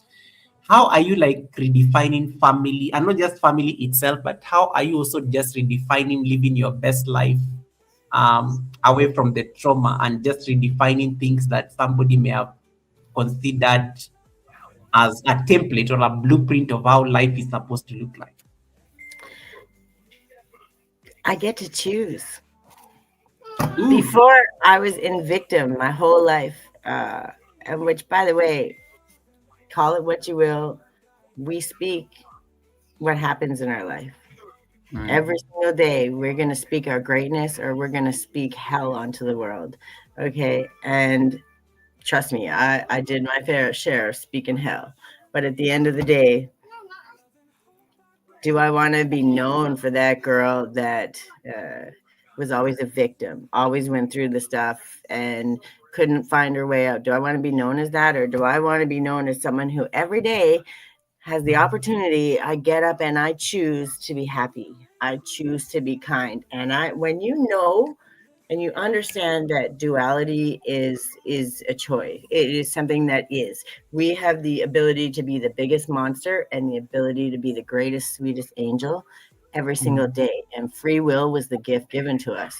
So every single day we get to choose, what do we want to be? Do I want to be angry, hateful, mean? I have listen, I can get there. You push me, I can get there. And I've learned enough self-awareness now that if I get there, I don't feel bad anymore because I've warned you. You're at this level, you're getting it next, and but most times I'm smart enough to leave and walk away. But I get to choose, right? I could choose. Do I want to focus on the negativity, or do I get to get up every day and say, thank you, God, I still have breath in my lungs. I have the ability, no matter what, to say, hey, my daughter's good. She's going to school. I'm building a business. I'm building a foundation. Someday I'm going to get to a point where my content, I get paid off that and I can give these teas away. I can literally send you a gift and say, I want you to believe that you're worth it. I want you to understand that this is for you. This is something made from my heart. Eventually, it doesn't matter where you are in the world. What matters is that you're seen and you get to choose. Do you want to see you? I used to have to lie. I used to have to look at myself in the mirror with the affirmations, which saved my life. So you're never going to hear me say anything against them. I'm worthy. I'm enough. I deserve love. It took me 6 months, day in, day out, showing up at that mirror. And sometimes I cried and sometimes I screamed and sometimes I was like you're lying to yourself. Why? Like literally had these wars in my head. The depths of darkness that people are capable of. And when you stay down there, you become capable of. The only way to get out of it is by coming back every single day. And I chose every single day to show up to that mirror and lie to myself until I knew it. Because I wasn't lying. I just needed to believe it. I needed to understand it. And nobody else was going to tell me. So I told me. And I showed up every single day. And no matter how much I fought myself. So now every day I choose. I choose to be kind. I choose to show up because I deserve it. I know that every single person, if they have breath in their lungs today, they're worthy. They deserve the opportunity. They can make a different choice. One small choice, one small decision can change the whole trajectory of your life if you let it. So if I teach you these bite-sized little steps, these little things, where if you make one little change and it helps you in any way, shape, or form, then I know I'm good. God has my back every step of the way because I'm not doing it to make money. I'm not like, yes, I have to live and survive, but I'm not looking saying, am I a millionaire yet? Can I do this? I'm looking at, hey, did I make someone smile today? Did you feel good? Did you come and stop by my live and did you get one little something that made you feel good today? Like that's what I go by. Are my bills paid? Do we have a place to live? We're good. Yep. Okay. I've won. Like literally, I've won. I'm not going to sit in the what ifs, shoulda, woulda, couldas. I'm going to focus on what I have, which is a blessing every single day. And I get to choose that. Do I want to choose to complain about what I don't have or sit in absolute glory? I get to have this. My daughter gets to have stability and foundation and beauty and wonder and all those things. Where would you want to sit? You get to choose. And when you choose the right one, it gets easier and easier and more beautiful. Sometimes you need a reminder because life's. Again, could I be pissed off right now? Or could I say, hey, this is okay. We're still okay. Let's see what happens. It's a much different perspective. It's a much different choice. And it just took one little choice, right? And that's all I talk about. And I talk about it so much and I think everything I talk about always leads back to that, because it's the simplest things. These small little choices that we make create such big changes that you don't even realize till you're already there. And then you're like, whoa, how did that happen? Yeah. And I'm walking proof. Like, you can go to my older videos and see I was homeless with my kid in June, right? Of June of last year. Homeless with my kid. Not by choice, not by something that I had done. And finally, and when I tell you, and I share this because there comes a point where no matter what, you're doing everything that you've possibly learned. I've taken every step, everything that I've learned, and I've done the action steps. Now, God, I don't know what to do, but I'm not going to traumatize my kid. Y'all aren't doing that to me. She's going to have fun. We went camping. We did the right things, and she had fun, and it was an adventure. But in the back of my brain and in my heart, I'm like, I can't do this to my kid again. And I was just devastated, but I had to trust. And when I tell you, the voice that came back to me said, enough. Like, it was a boom. It was a roar. Like, I can't. The way it happened was like, it wasn't me. Like, I wasn't scared for me. I was scared, but I was like, oh, somebody in trouble. Like, in my brain, that's what I heard. And the very next day, I got my car. I got my place to live. I got moved. I had to move myself in by myself. I had zero help, zero anything, but I did it with my daughter with me. I got into the business program.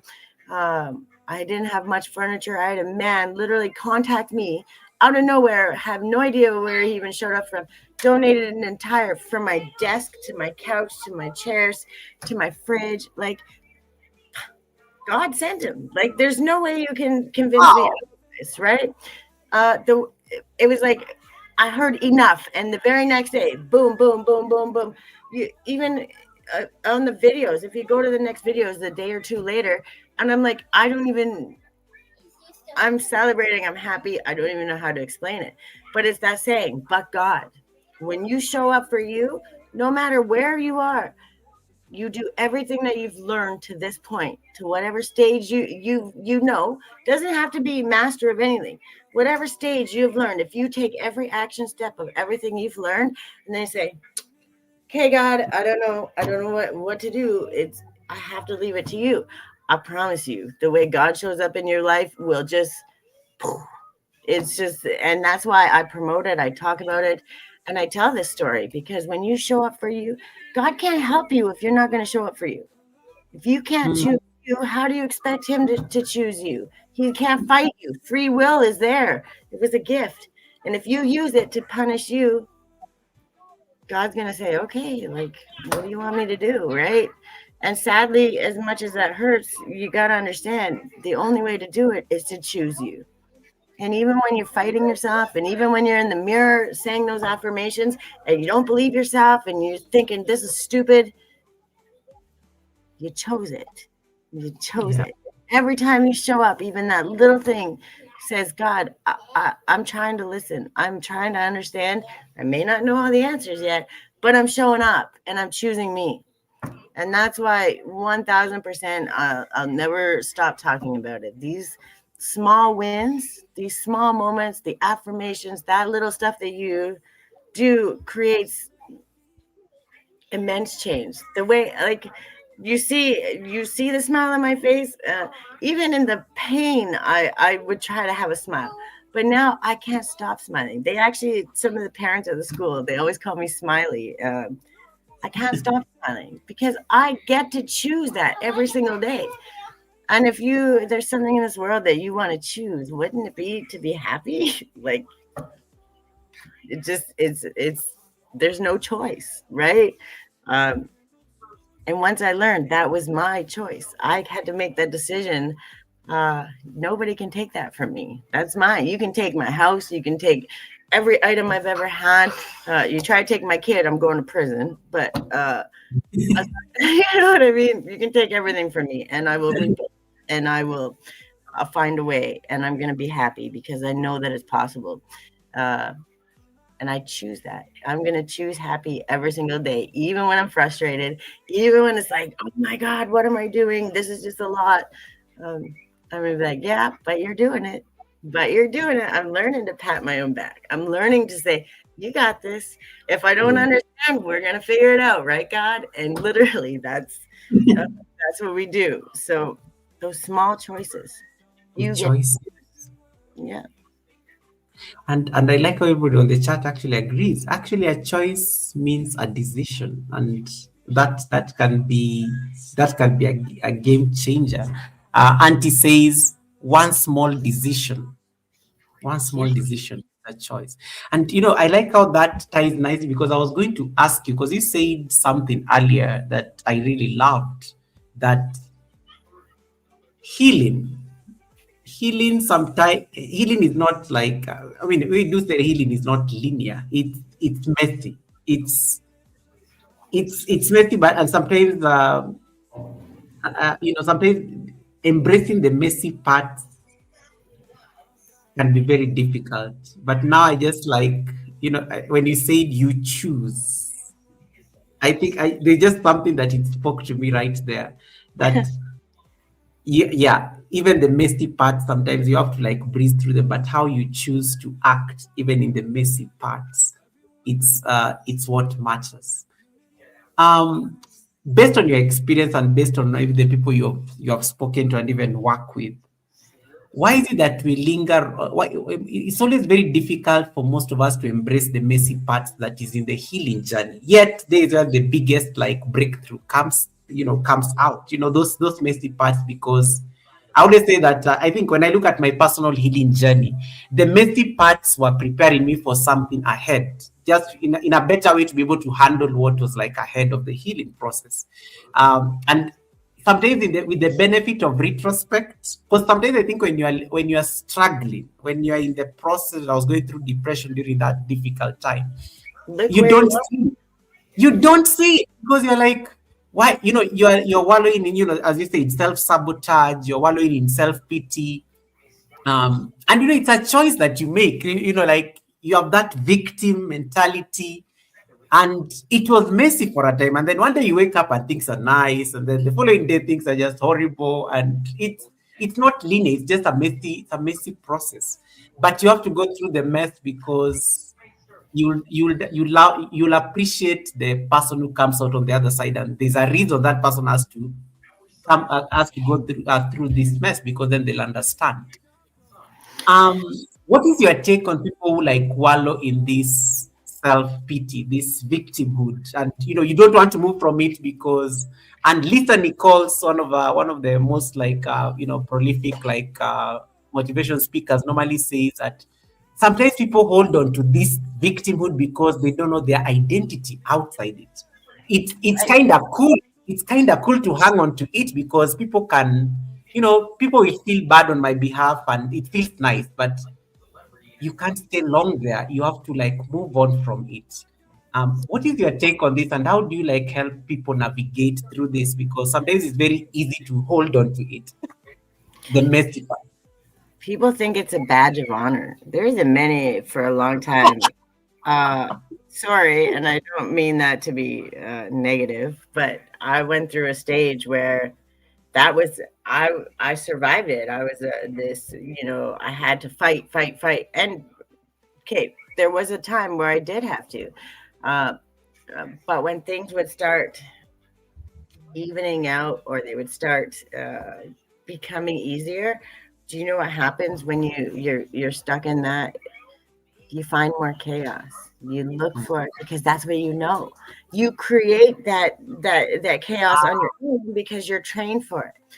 There's a time, no matter what, you have to sit in that victim mode for a moment. You have to understand it. You have to understand why it makes you feel that way. You have to sort through it. That's the grace in the grind. That's understanding that you have every right to feel you were victimized. You were not treated properly, and it's not okay. You're allowed to feel that. But there comes a point where okay, now you feel bad for me. So now are you listening to me because you feel pity for me? Or are you I used to get when I would speak like this, not quite as knowledgeable back then. So sometimes I'm pretty sure it probably sounded like blah, blah, blah. But especially when you get to a point, I used to call it verbal diarrhea. It's like you're trying to explain something. Nobody seems to understand, and you're like blah blah blah blah blah blah blah blah, and you're over here and you're over there because all you know is chaos. You don't know how to lay it out. And my struggle was always, how do I lay it out? How do I understand it? Because even how I healed was 2 steps forward, 5 steps back, a belly crawl, a backflip, crawling through the mud. There's no linear. But if I had some help along the way, and if I had had, maybe a couple of people saying, well, this is a struggle, and if you focused on this might have been a little bit easier, maybe it wouldn't have been so hard. So now when I talk about like I do, and I share the healing journey, and I share the way that the bite-sized pieces and these little things, I share them in a row, so it's a little bit easier, but they're also standalone, each one. And when I talk about each one and talk about the tools in your tool belt, because that same tool for rage can be the same tool for the kindness that breaks you open. It's just understanding what that tool is and when to pull it out, right? When we're observing, we're asking why. We're not why me, we're just asking why. Because I don't understand. And those little tiny steps, we're not saying, oh, I'm so stupid, I did it again. Oh, why did I do that again? Is that a pattern? Is there a reason for that pattern? Is it something I believe? Is it something that I was programmed to believe? Do I really believe that in my heart? That's a big difference from, you're so stupid, why did you do that again? Right? There's a whole different thing. And that victim, right? When you can get stuck in victim mentality because you don't know how to get out of it. You don't have that step forward. You don't have that. You see everybody else doing something different or better, but you don't know how to get there. I'm hoping that someday my channel, eventually I want to do lots of public speaking, go into shelters, go into places. We're not trying to charge money. There's lots of people in the world that have money that can pay a little extra. So the people that really need it can get it when they need it, right? So I'm working on a thing. At some point, I have an angel community fund. Right now, there's nothing in it because I'm still new and we're building trust. Nobody wants to donate money to something that they don't know yet, right?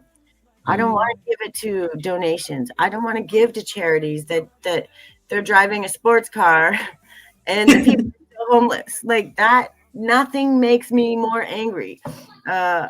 I'd rather go give it to a homeless person. I'd rather, walk up and hand them a gift card. Go get a motel for a night for them. You deserve it. Go treat yourself.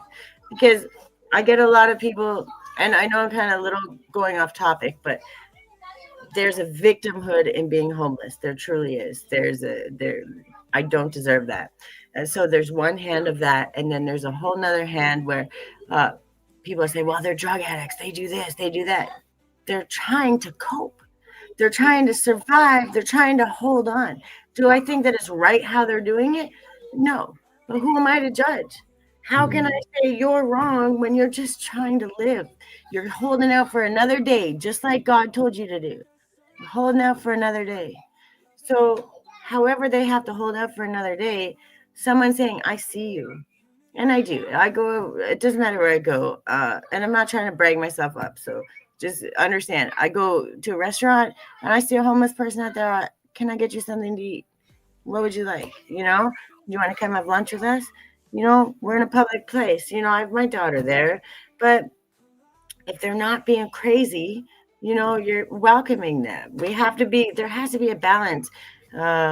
Chances are they're not going to, attack you in a restaurant. I take those chances. I understand, not crazy chances, but understanding that moment of kindness allows somebody to say, you're right, I do deserve this. I've helped other people, go use my address so they could get an ID so they could start the job process. We figure out a way. There are small little things that can be done, a post office box, things that can be done to help people that are actual hands-on, me to you, help them get out of victim mode. If you want to stay in victim mode, you stay there. I'm not going to force you. But if I see you and you want a different way, I'm more than willing to help you. You can't come into my house and live anymore because I have a child. But, we can help find you a motel. We can help get you in the shelter. We can help find something. And eventually I will have a property that we will be building houses on that will help homeless people, that will help these people. Not just here's a place to live. We're showing up. We're going to find a way to heal. We're not getting caught in victim mode. We're going to get clean. We're going to do the things that we need to do. And if you're willing to try and you're willing to trust me and take that time, I'm willing to commit my time for you, right? You have to decide. I can't force you. You want to stay in victim? That's fine. You can stay there. Or you can trust me and take a chance on yourself.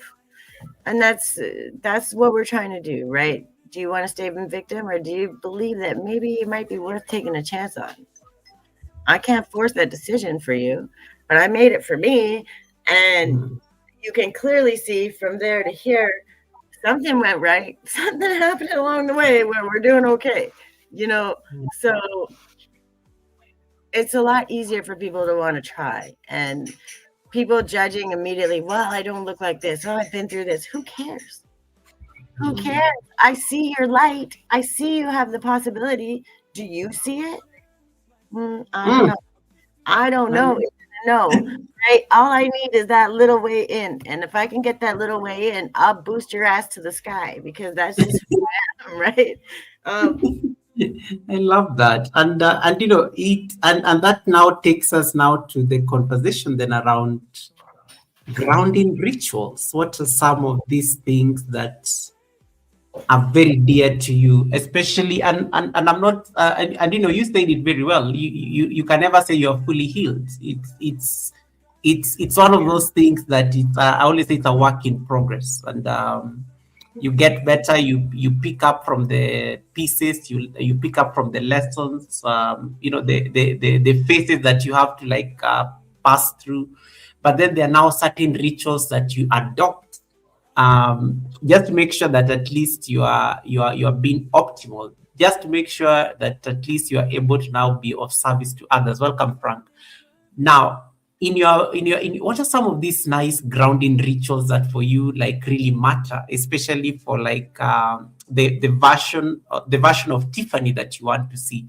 Because most of us even yes, we've been through something. We've been through trauma. We've worked. We'd like to think we've worked through it. But then sometimes we find that you're trying to you're almost going back to that that particular experience, that particular incident. Yet there are certain rituals, and I like how you said for you it was just I needed to breathe in and out, and that was it. I needed to just take an inhale and exhale, and I needed to make a choice. I needed to choose. I needed to choose me. I needed to affirm myself. Look at the person in the mirror. Look at the GOGA in the mirror and say, "You are amazing." Yes. Those kind of things. What are some of these grounding rituals that for you are very sacred? They're almost sacred, in a sense that they have to be done because they're important. My teas are a ritual in themselves, and the reason I have, if I can find it here, I should have put it to the side, but each tea that I sell comes with a little card that you can either stick somewhere in your wallet or put on your fridge, but it tells the letter of the grounding, say thank you, God, for the taste of chamomile. For that moment, I can smell the lavender. I can smell the oranges and the citrus. And when it's the smallest thing, but when you're in chaos and you're in constant chaos and you're beating yourself up for the past and all the things that you screwed up, that if you knew better, okay, well, you didn't. So you can say sorry wherever you can, but the places that you didn't know, you have to say sorry to yourself.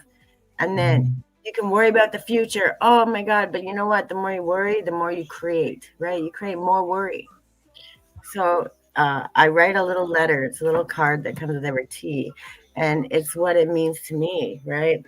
The cutting of the fruits and vegetables. And the vegetables and fruits that I take, they have their own little side story.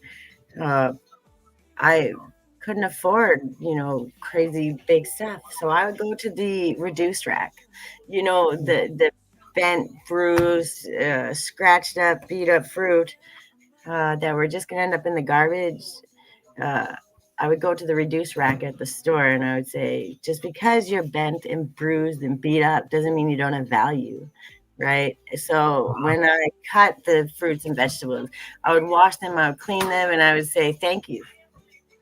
Thank you for allowing me this. And it was so cathartic to me because it didn't matter what they looked like. They weren't, they had a little bruise, they were a little bit damaged. They weren't busted open. They weren't, they were going to go they would have gone in the garbage in a day or two. So if I take them and if right away I take care of them and I clean them properly and I talk to them just like I talk to my plants. I already have some little plants that are starting to grow and it's pretty awesome. But I talk to them and I say, you have value and you are going to be loved and you're going to be cared for and you're helping me regulate. And yes, I talk just like that. I talk like that to my daughter. I talk like that to everything that I do, everything that I create, because we forget all of the things, those small rituals, that small little moment of we created this. Oh, this moment, I smell that. I feel that, I taste the orange. I taste the lemon. Oh, the zing of ginger, right? You can't be focused on gratitude and happiness and thankful and be worried and full of anxiety and full of fear and all those things. You can't be both at the same time. So for that 5 minutes, 2 minutes, whatever it is, you have to say thank you. And for that, if you can focus on that, and if you can say, oh, I taste that little tiny bit of nutmeg. Oh, yeah, I taste it. I feel it. You're in the present. You're in the here and now. And in the here and now, no matter what's going on, you're safe. And where you're safe, everything's okay. And you can find an answer that isn't life or death. There's not just 2 pathways. There's 3 or 4 or 5. But you need that moment to clear out. You need that moment to say, here, I'm okay. And watch how fast those decisions, those opportunities, the options open up. It's not life or death anymore. It's like, oh, there's this, and that's a little less painful, or this one, or this one. But you would have never seen it. You never would have understood it if you didn't take that moment to say, here, right now, oh, that ginger, it smells good. Oh, I taste that. I taste the lemon. Oh, there's a little hint of melon in that. What? You get out of that. And it's just these small little moments. My gratitude journal, it's a PDF. Eventually, I'm trying to make it so it will be hands. I can ship it out. But I did it PDF because I want it to be accessible. I want people to be able to spend $10 and have it right now. Right. So how can I show up with a little more gratitude? It tells a little story. And then there's a day or two. Ask this question, journal. Ask this question, journal. And then reflect about it after a couple of days, right? And then it lets you think about, you go back to what it is that you already wrote that you understood. And you look back and say, oh, that makes so much sense now. How can I pull that with me and keep it going with me? And that's the idea. It's that if I can get you to focus on one thing that's positive and good and carry it with you, I'm winning, right? And not just me, you're winning, right? Yeah. So I have my story, when the villain meant well, because yes, we can all be villains. And sometimes you need to be the villain in your story. You need to walk away. You need to cut it off. You need to shut it down. And you need to say, no, I choose me. It doesn't mean that you wish harm on somebody. It doesn't mean you want them to do bad. it means I have to choose me. I have to walk away, and I have to understand that if I want to do better, if I want to help others, if I really want to do what I want to do, I have to walk away. And it talks about that. We don't get stuck on the trauma. We speak of the bare necessities. I try so hard not to dig deep on, like, I don't want to go into the traumas and tell you what happened and then traumatize you having to listen to it, right? And then you know, that to me is a victim mindset, and it's no judgment on anybody, but I don't believe that that's necessary. If I have to share a specific story, it's because I'll be told, like, I will be told, okay, this is the time you need to share this. And what it means is you needed someone to understand, yes, I've been through that too, and we can make it through. So the only time I share it, I'm going to share it to the least amount of trauma possible, right? Because the idea, it doesn't matter what I've been through. What matters is I've overcome it. And if I've overcome it, so can you. And the only time and I've been through, when I tell you from here to here to here to here, I've been through it all. Knowing when to share that instead of throwing it away and just spewing it out there allows me a way to help people from every spectrum. And it's slow now because I'm building, right? But when I get there, eventually someday, you know, those big events, those speaking events, those things that say, hey, you're worth it, the people that are coming, the way it's going to build, I already have seen the vision. I've seen the vision. And it's not me being this huge, crazy, famous person. It's me still being me, getting to help those people see what they can actually be, right? Did you see your greatness 10 years ago? Did you believe that you were going to be here? Not at all. Right? I like that. Yeah, it's powerful, and you know, for me, and that takes us now even in terms of your creativity when it comes to your tea. You know, I've seen gratitude tea, for example, something as simple as that, and we can just speak into this creativity right away. Let me say that I can pull it up on the screen. This is creativity in a sense, and this is still you trying to stick to the essence of your message. You know, we have some gratitude tea here, the wrapping, the care, the ribbon on the, you know, on the neck of the bottle. In terms of even just your creative journey, what inspired you to, why tea as opposed to, like, let's think of an example. Let's say, you know, people are obsessed with those, you know, essential oils, for example, or scents. Um, why tea specifically? Are you a fan of tea, or what inspired the tea specifically as part of creatively guided? So, believe it or not, I did candles and all of that stuff. And I don't even want to say the first time, a few times down the line where I had lost everything. I had built up candles. I was doing epoxy resins. I was getting ready to open a store, and there was some trauma that happened. I had to put on, I had lost another place to live, which it was just underhanded. It doesn't matter, but I had to put all my stuff in storage for 3 months. And every single thing I had, $30,000 plus of stuff that I had built and been created and made, put my hands to, the candles, the epoxy resin, like all of the things, all of my molds, all of the things burnt down in a U-Haul fire. So the entire storage unit burnt down. And so apparently candles was not going to be the thing. But the devastation, that one was hard to come back from, because I always knew I was meant to be my own boss. I'm not good at listening. I struggle sometimes, like, wait a minute, you want me to do this? I don't like that. And it was never in a bad way, but I believe that people need to be treated a certain way. And I don't care where I am, if I'm working for you or not. If I'm watching you mistreat somebody, I'm going to open my mouth, because I have this thing where I fight for the underdog.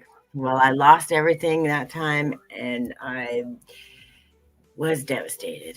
I was trying to rebuild. I was trying to get it back up, and I'm like, I can't do that again. Like, and it's like, but that's not all of it. It's so what? It's candles. It's just stuff. Like it's not the first time you lost everything. Get over it, right? But I didn't have it in me to put it in. Now I'm starting to slowly get back in and start making that stuff again. But the teas, I have to create things. Everything I have to make it and put that effort and that time. I have my drills, and I'm such a guy's girl when it comes to that. I love my tools. I used to have the whole Milwaukee toolkit. My dream is to own my own house and have a garage with a lathe and mill. And these are things that people are like, what? I love to create things. And the tea was something. I was drinking so much coffee. And by the way, when you're in survival mode, I'm not ever going to crap on coffee because I love coffee. But I was literally physically all the time. I was shaking. My eye was twitching. I was like, I was physically sick to my stomach. I was I was trying to understand. I was like, why is this still happening? What have I done wrong? You know? And that was the biggest thing. I can't understand, like, because even at my worst, I would never wish bad on somebody. So trying to understand what I had done wrong was literally causing physical shakes, causing sickness, which is dis-ease, right? My system was so dysregulated, I couldn't calm down and I couldn't clear my head enough. So I'm like, I can't drink coffee, but I decided to chamomile tea, and I'm like, it's okay, but it's got no flavor. It's not really, it's okay. So I was like, well, what if I started messing with it? It was literally just, let's just add a little ginger and a little lemon and a little bit. And then it's like, okay, well, let's just mix it. I'll make a couple jars and I can put it away. So I got a dehydrator cheap on Marketplace, used. And I said, well, let's just experiment. And then it became, hi, baby. Thank you. It became an experiment. And I found that cutting the fruit and talking to them, and it's okay that you have bumps and bruises. You're still loved here. You're still welcome.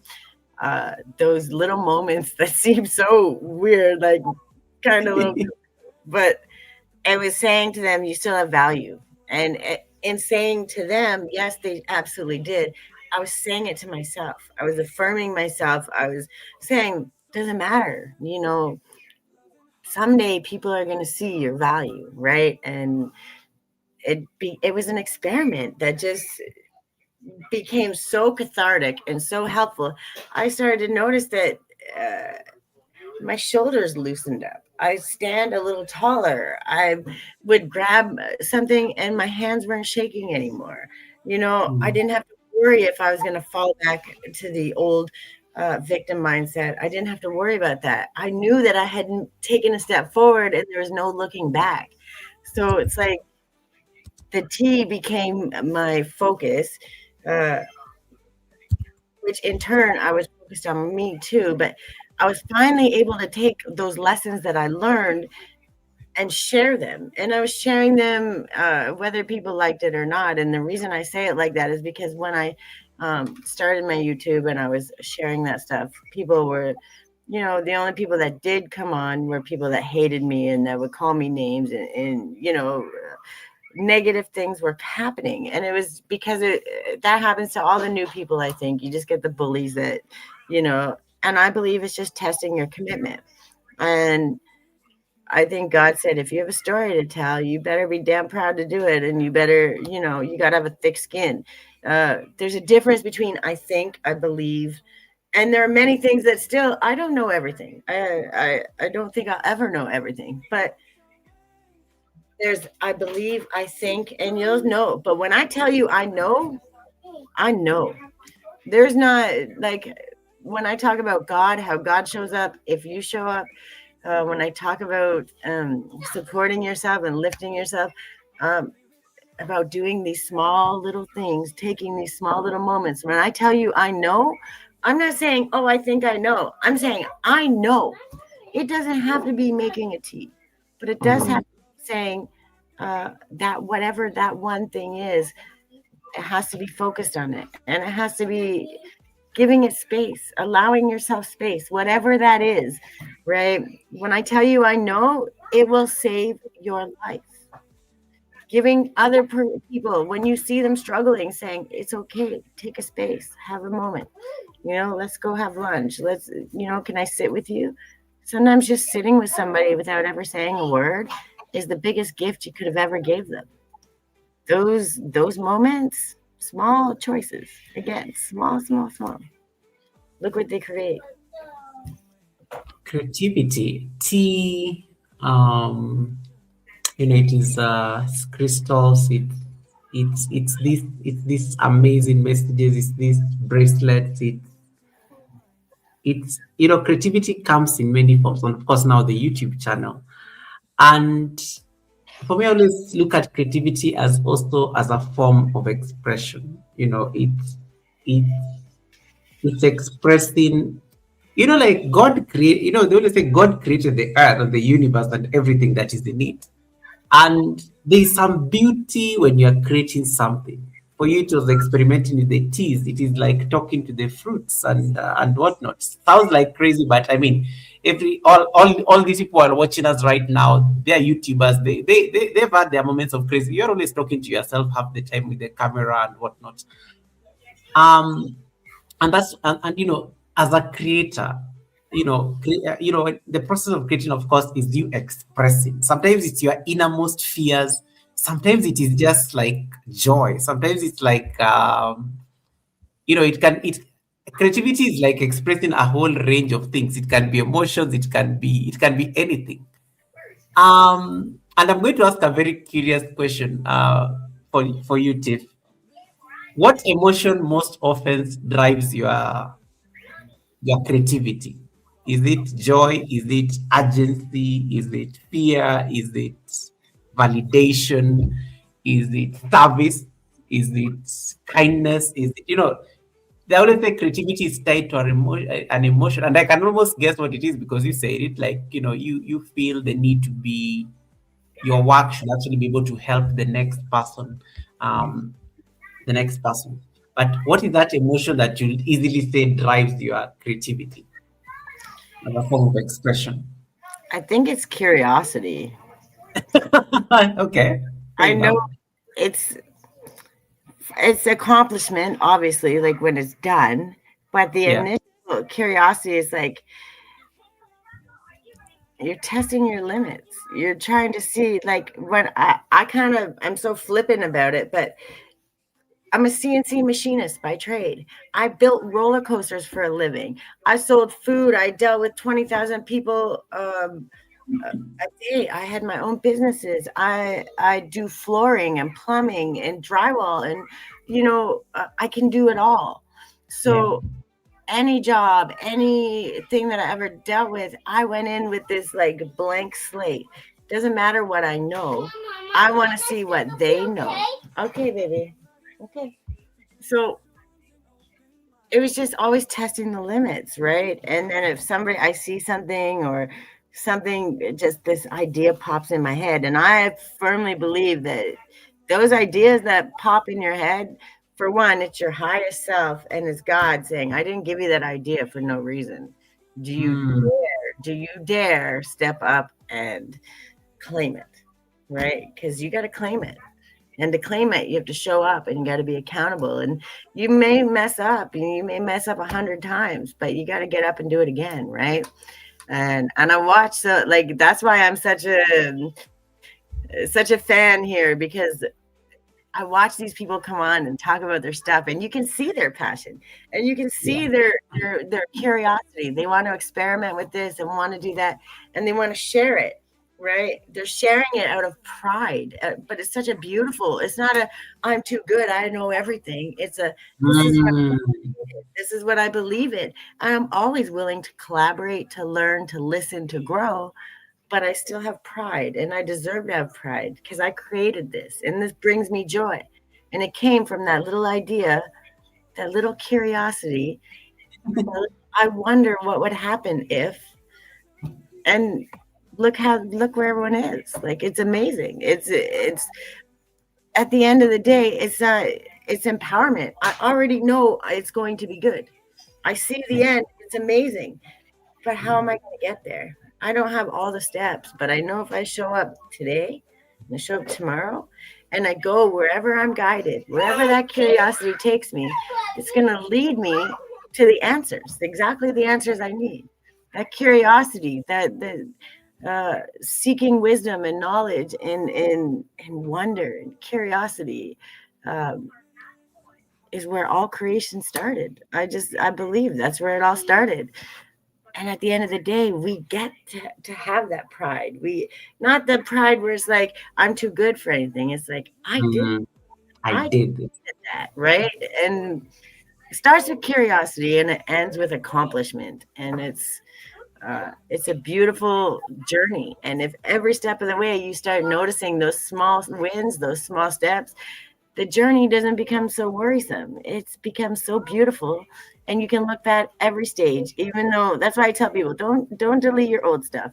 You grew. No, don't, because that is you before, and you are, as Michelle Obama says, becoming.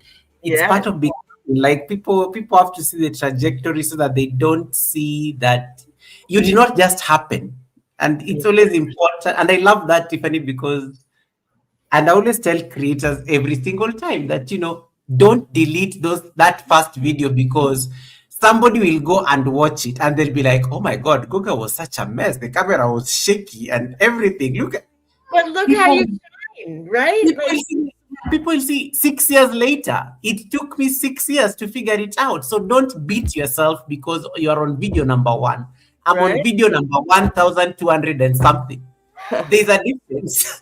So, yeah, but you have to start somewhere. And I think I totally agree with that. And it always feels good when you get to say, listen, I wasn't always this amazing. Yes, it feels good here. But when you say I'm amazing, you mean it. You crawled through the mud. You figured it out. You learned the hard way. I deserve that. I'm amazing, and damn it, I deserve every bit of that moment. Right? Absolutely. And you said it very well the other day when you were having a preparatory call. It's you become a master because of your experience. Yes. Not because you had to go get a qualification, not because like you had to go and accumulate degrees, but the creative process when you keep doing something.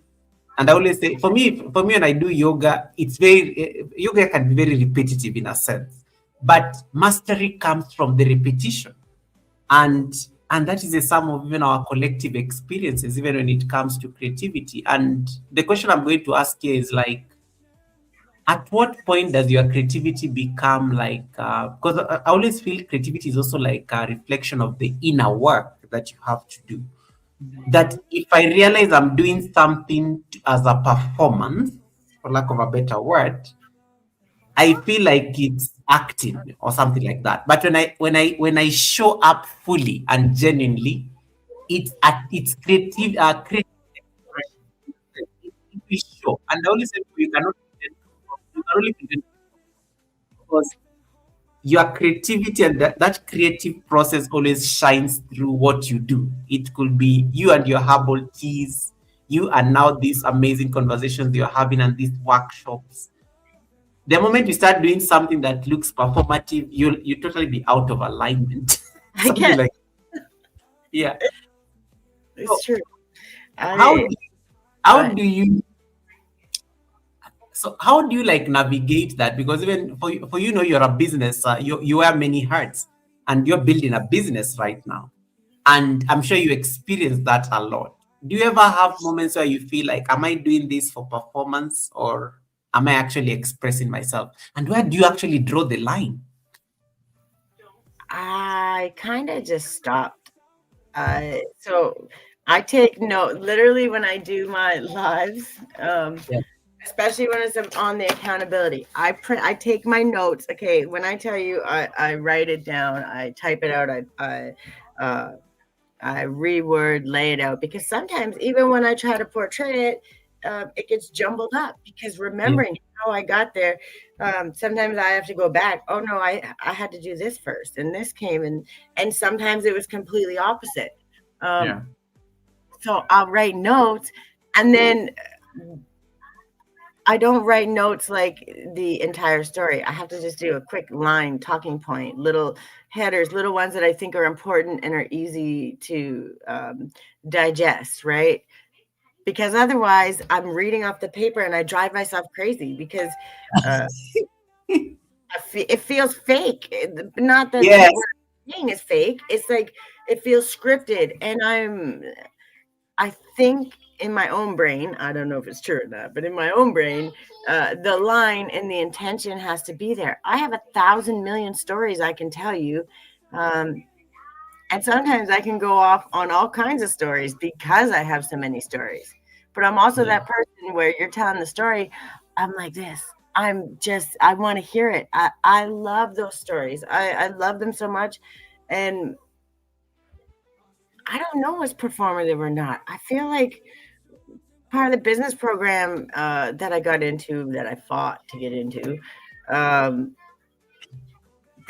they're big. Like, you gotta market, sell, and I'm like, I don't want to do that. Like, I take pride in everything that I do, but if I have to convince you to buy something from me, then we're probably not aligned. And I promise 100,000% the people that align with me, that can and want to support me, aren't going to care about the prices. And I still keep them cheap because I don't want somebody to say, I can't afford that to you. I can't afford that. You can always donate. You want to donate and help for other people. It doesn't go to me, right? It goes to help these other people, build them up. And I believe in transparency. You're not going to pay for me to get a sports car. Okay. You're going to pay for somebody to have a place to live somewhere. I don't know how to explain. I'm so forceful on that, right? Like, if I have to force you to buy from me, or if I have to force you to support me, then it's not what I want, right? The people that want to support me will. And building trust, I'm not building something where eventually I'm going to sell all this. I'm building a foundation because the people that grow are going to grow with me, right? The collaborations that happen, the things that go on in the world, they're going to be like, I feel good that I took part in that. I feel good that I lifted her up. I feel good because I know she's passing it forward. I feel good because no matter what, even if I don't have the time or the energy, I had a couple dollars and I could send it, and I know that she's going to send it or give it to somebody who desperately needs it in that moment, not some big company that doesn't give a crap, right? Like, I can't sell like that. I did sales. I traveled with the carnival for 25 years. Trust me, if I wanted to, I could take your money, but I don't want to do that. It feels fake. It doesn't feel right to me. It feels like if you wanted to, it's there. And if you don't, I'm still going to show up. You go, like, I finally got convinced to put my PayPal on the bottom of my, because I do readings and I do all the things that I do them freely, but until I monetize putting it up there, I don't give them the opportunity. And it took me a long time to get to that point where I was like, yeah, but is that asking them for money? Is that trying to, like, and I fought with myself a long time. So I'll give all day long. I'm proud and happy to do that. But learning to accept and receive has been a huge, huge struggle for me. Am I selling? Am I being fake? Am I trying to force it? And I struggle with that. And finally, it's like, no, I never ask. It's there. It's available. Just like I'm putting my website on there. You can go check it out. If you want to support, fantastic. If you don't, I'm still going to treat you the same, whether you did or you didn't. I'm not going to be your best friend because you bought something from me. I'm going to be that same person. So I had to fight with that, and I had to question myself, and I had to check in constantly. And I still fight with the business program over it. They think that I should be hard selling and pushing these people. But I think that if you have to push them, then they're not doing it for themselves. And if they're not healing for themselves, it's not going to stay. Right. And I like how you brought that out. The world of rugged, thank you so much for that blessing. Thank you so much for that super chat. May your pot bring with abundance. I think the world of rugged is greeting us on the super chat and says, let me see. Yeah, thanks so much, Rugged, for that blessing. Rugged says, good evening, Mr. President, dear chat, hello, disciples and others. Blessings. Happy Sunday, everyone. I like how he has protocol in the greetings. Yeah. And then Kisha said that I love my tea mocktail blends. I think when you're talking about the teas, she really enjoyed that conversation. God will never fail us, or like saying, Tiff, when you feel like a tear is coming out, just let it out. Okay, that was God. That was from God. I think just trying to put it out there. When I feel the tears, it's the emotion. You gotta understand, and it's actual. This is fact. So I just want you to understand.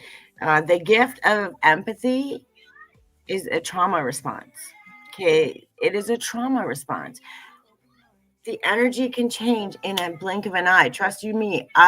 Just like you would look at your GPS or a roadmap, is just as fast as I understand how the energy goes. That's how I understand how people feel around me. I get overwhelming emotions. I can be standing beside somebody and they're losing their shit and they're trying to stay calm. And all of a sudden I'm anxious and I'm upset. I had to learn to separate that, learn to understand. And when I felt that emotion, that was not my emotion. Yes, I always have a big heart. I was feeling y'all's emotion, where you're trying not to tear up. I could feel that because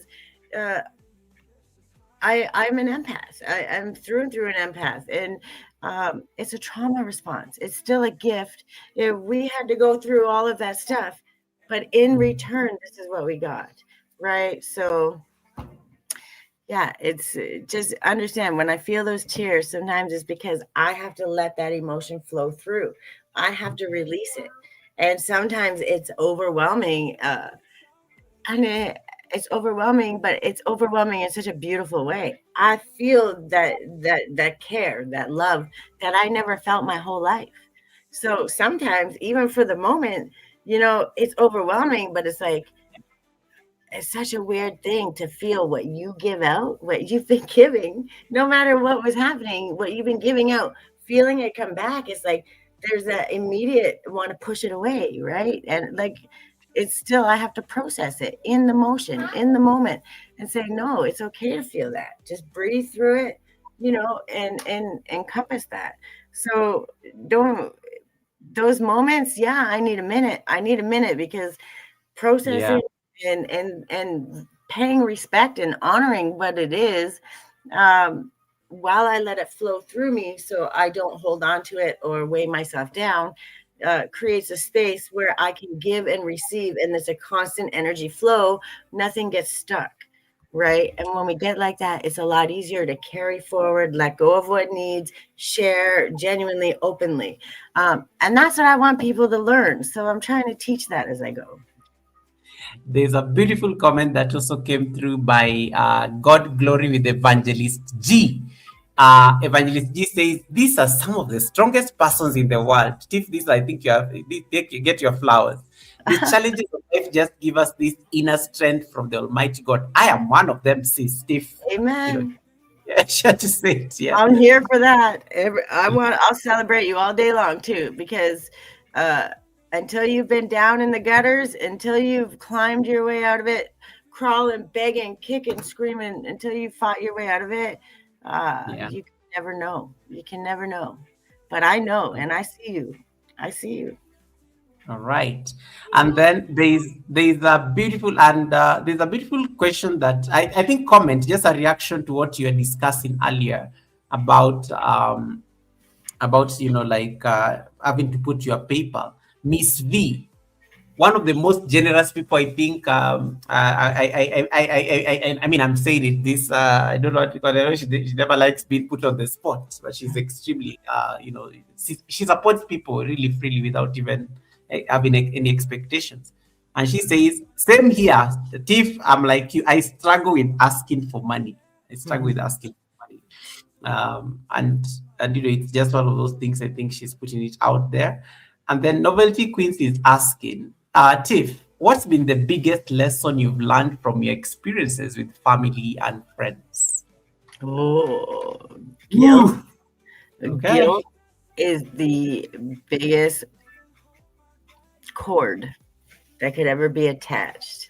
That because people that don't have the self-awareness, and that doesn't mean that they're evil or they haven't learned and they're stuck in victim or whatever, but that guilt, because you love somebody so much, you love them with your whole heart and you want to see the best, that guilt can pull you back so hard, and it will rip everything away from you if you allow that guilt to make you turn back. Because when you turn back, you're going to feel that guilt 10 times over because you gave up on yourself. You let your love for somebody else pull you back, drain you, make you lose everything, when God was saying, I'm this way. You have to look this way. You can't see me, hear me, or feel me if you're busy paying attention to all this over here. You're only going to see me here. This is where you need to work, right? That cord, that guilt, it hurts, and it's a struggle, and it's a fight. And there's going to be times where you want so badly to go back. And there's going to be times where every step of the way you're like, I'm wrong. It's called survivor's guilt. It's survivor's guilt.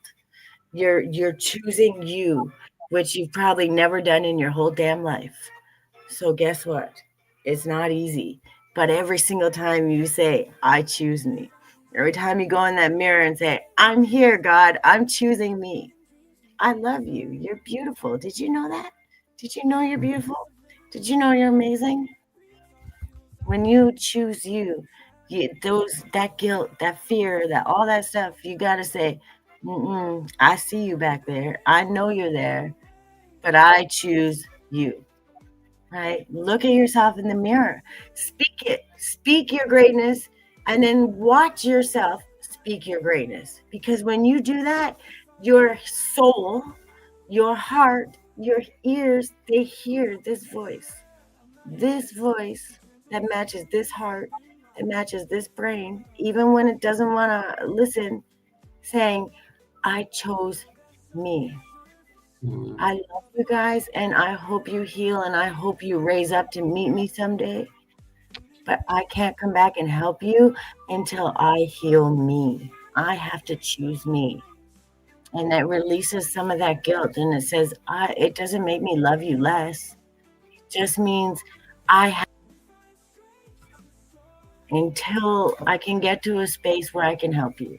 And maybe that never happens because I can't make you choose you. But I can try and lead by example. And if I lead by example and you look up just a little bit and say, man, she made it. She's doing good. Maybe I could try too. That guilt goes away because you're saying, I will stand in my power and I will show you that it can be done. And then if I can show you, wouldn't you maybe want to take a try? Give it a chance?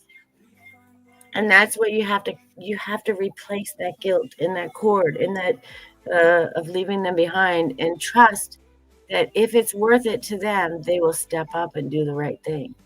God will put it on their heart, but you got to give them time because it took you time. It wasn't a one-day thing. Give time, space, and always send love. And if there's a time, you will meet together again. And that's just it. A question I'm very curious about, because you mentioned this business program that you did, and you raised something very important that I wanted to address, because I'll be talking about this in the next couple of weeks.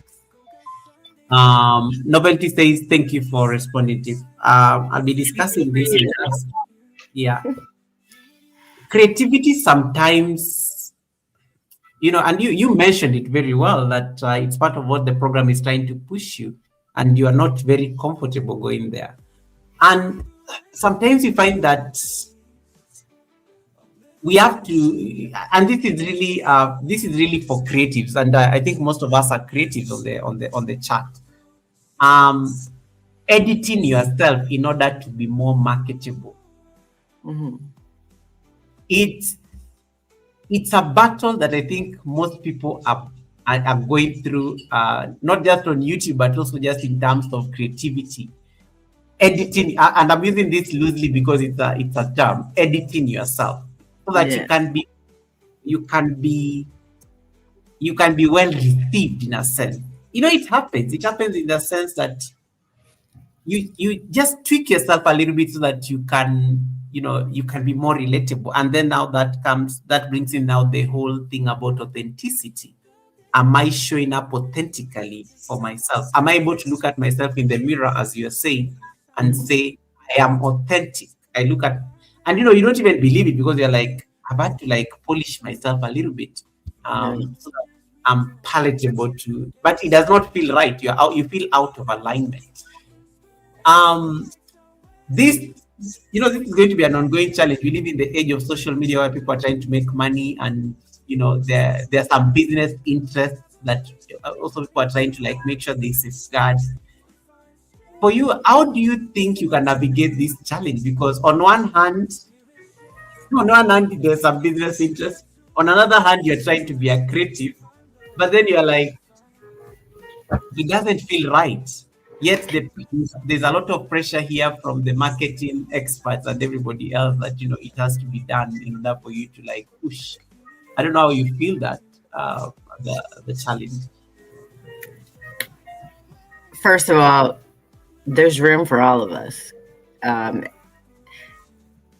I don't think anybody on this planet is just one person. Okay, we didn't survive the things that we're one soul, we're one being, but I can just as fast cuss you out as I can lift you up, right? It's that simple.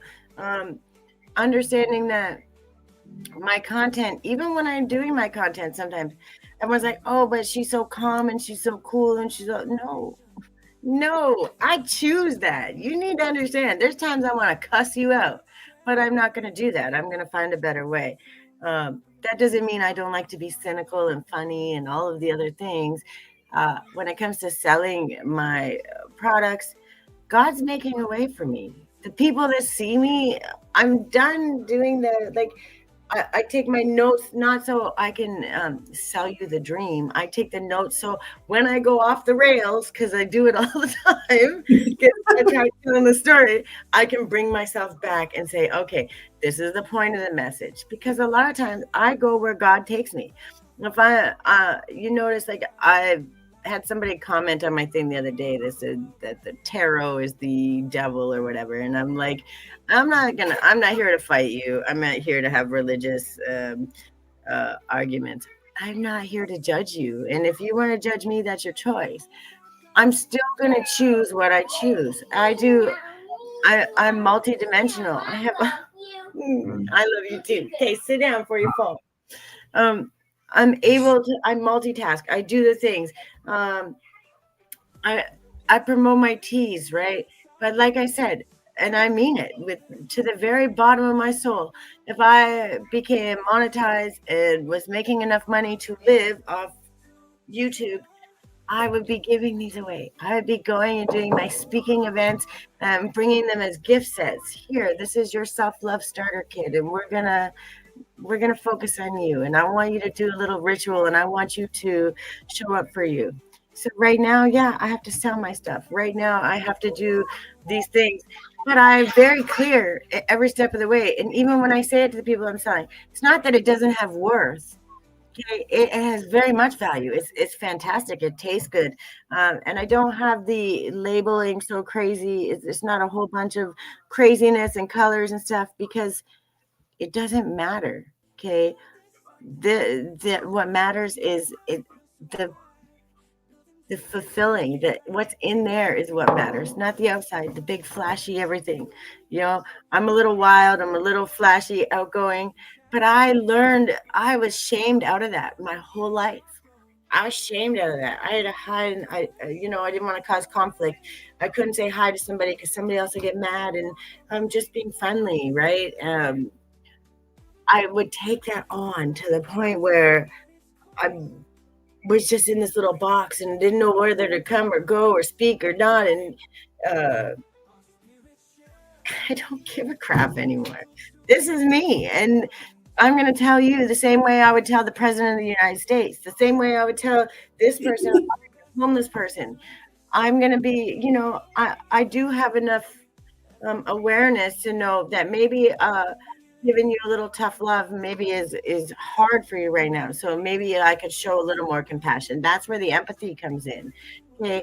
I treat it one-on-one basis. Okay. So if I'm selling this or selling that, doesn't matter.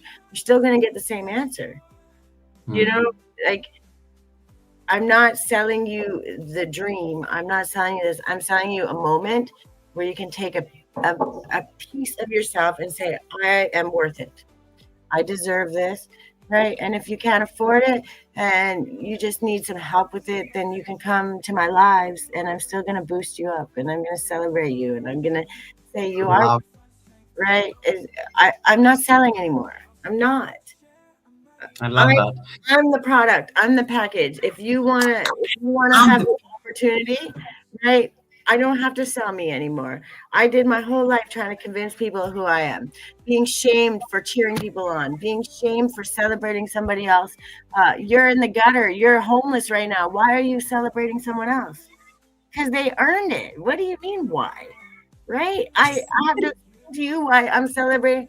You're homeless. Okay, that's something that I have to deal with. It's not their problem. They worked hard for that. Celebrate them. Right? That's me. It's just me, and I stopped giving a crap what people think. And when my sales are slow, it's gonna pick up. I'm always building. I'm always growing. I'm always finding something else to create. That just I got the business open. I got the license. Now everything I create from there falls under that umbrella, because I'm guided to what brings me joy, to what allows me that free space to come on and do my content, what allows me to be a good mom, to be good to myself, to say, hey, yeah, that cheap phone that you're buying that's going to be way better than the other one, that's a win, and we're going to celebrate that. And I know it sounds like cheesy, but that's me, right? And I'm not selling myself anymore. You take it or you leave it. And if you leave it, that's your choice. I'm not going to be mad at you. I'm not everybody's cup of tea, but I really, really like me, and I'm proud. I love what you said about I am the package, I am the product, and I think enough of us content creators, especially, we need to actually like let that sink in a sense. Like we need to actually affirm it more. And I'm going to ask a question, because inner dialogue is also very important. Like what conversations are you having in your head, because they can translate into your creativity as well. Um, and I like that, I am the package, because I am the product, I am the brand. Right. And the moment you own that, I think that just that inner conviction, I think that's all you need. Yeah. You have to show up for yourself, right? I can't always be perfect. I can't go everywhere, but with everything in my power, I try to come on Sundays to make sure that I get to go to church, right? I try every single time when I know novelty is doing an interview, I try to show up and be present. Not just show up, I show up and I chat and I empower and I ask questions and celebrate them. And the reason I do that is because, and it's not just them, there's many others.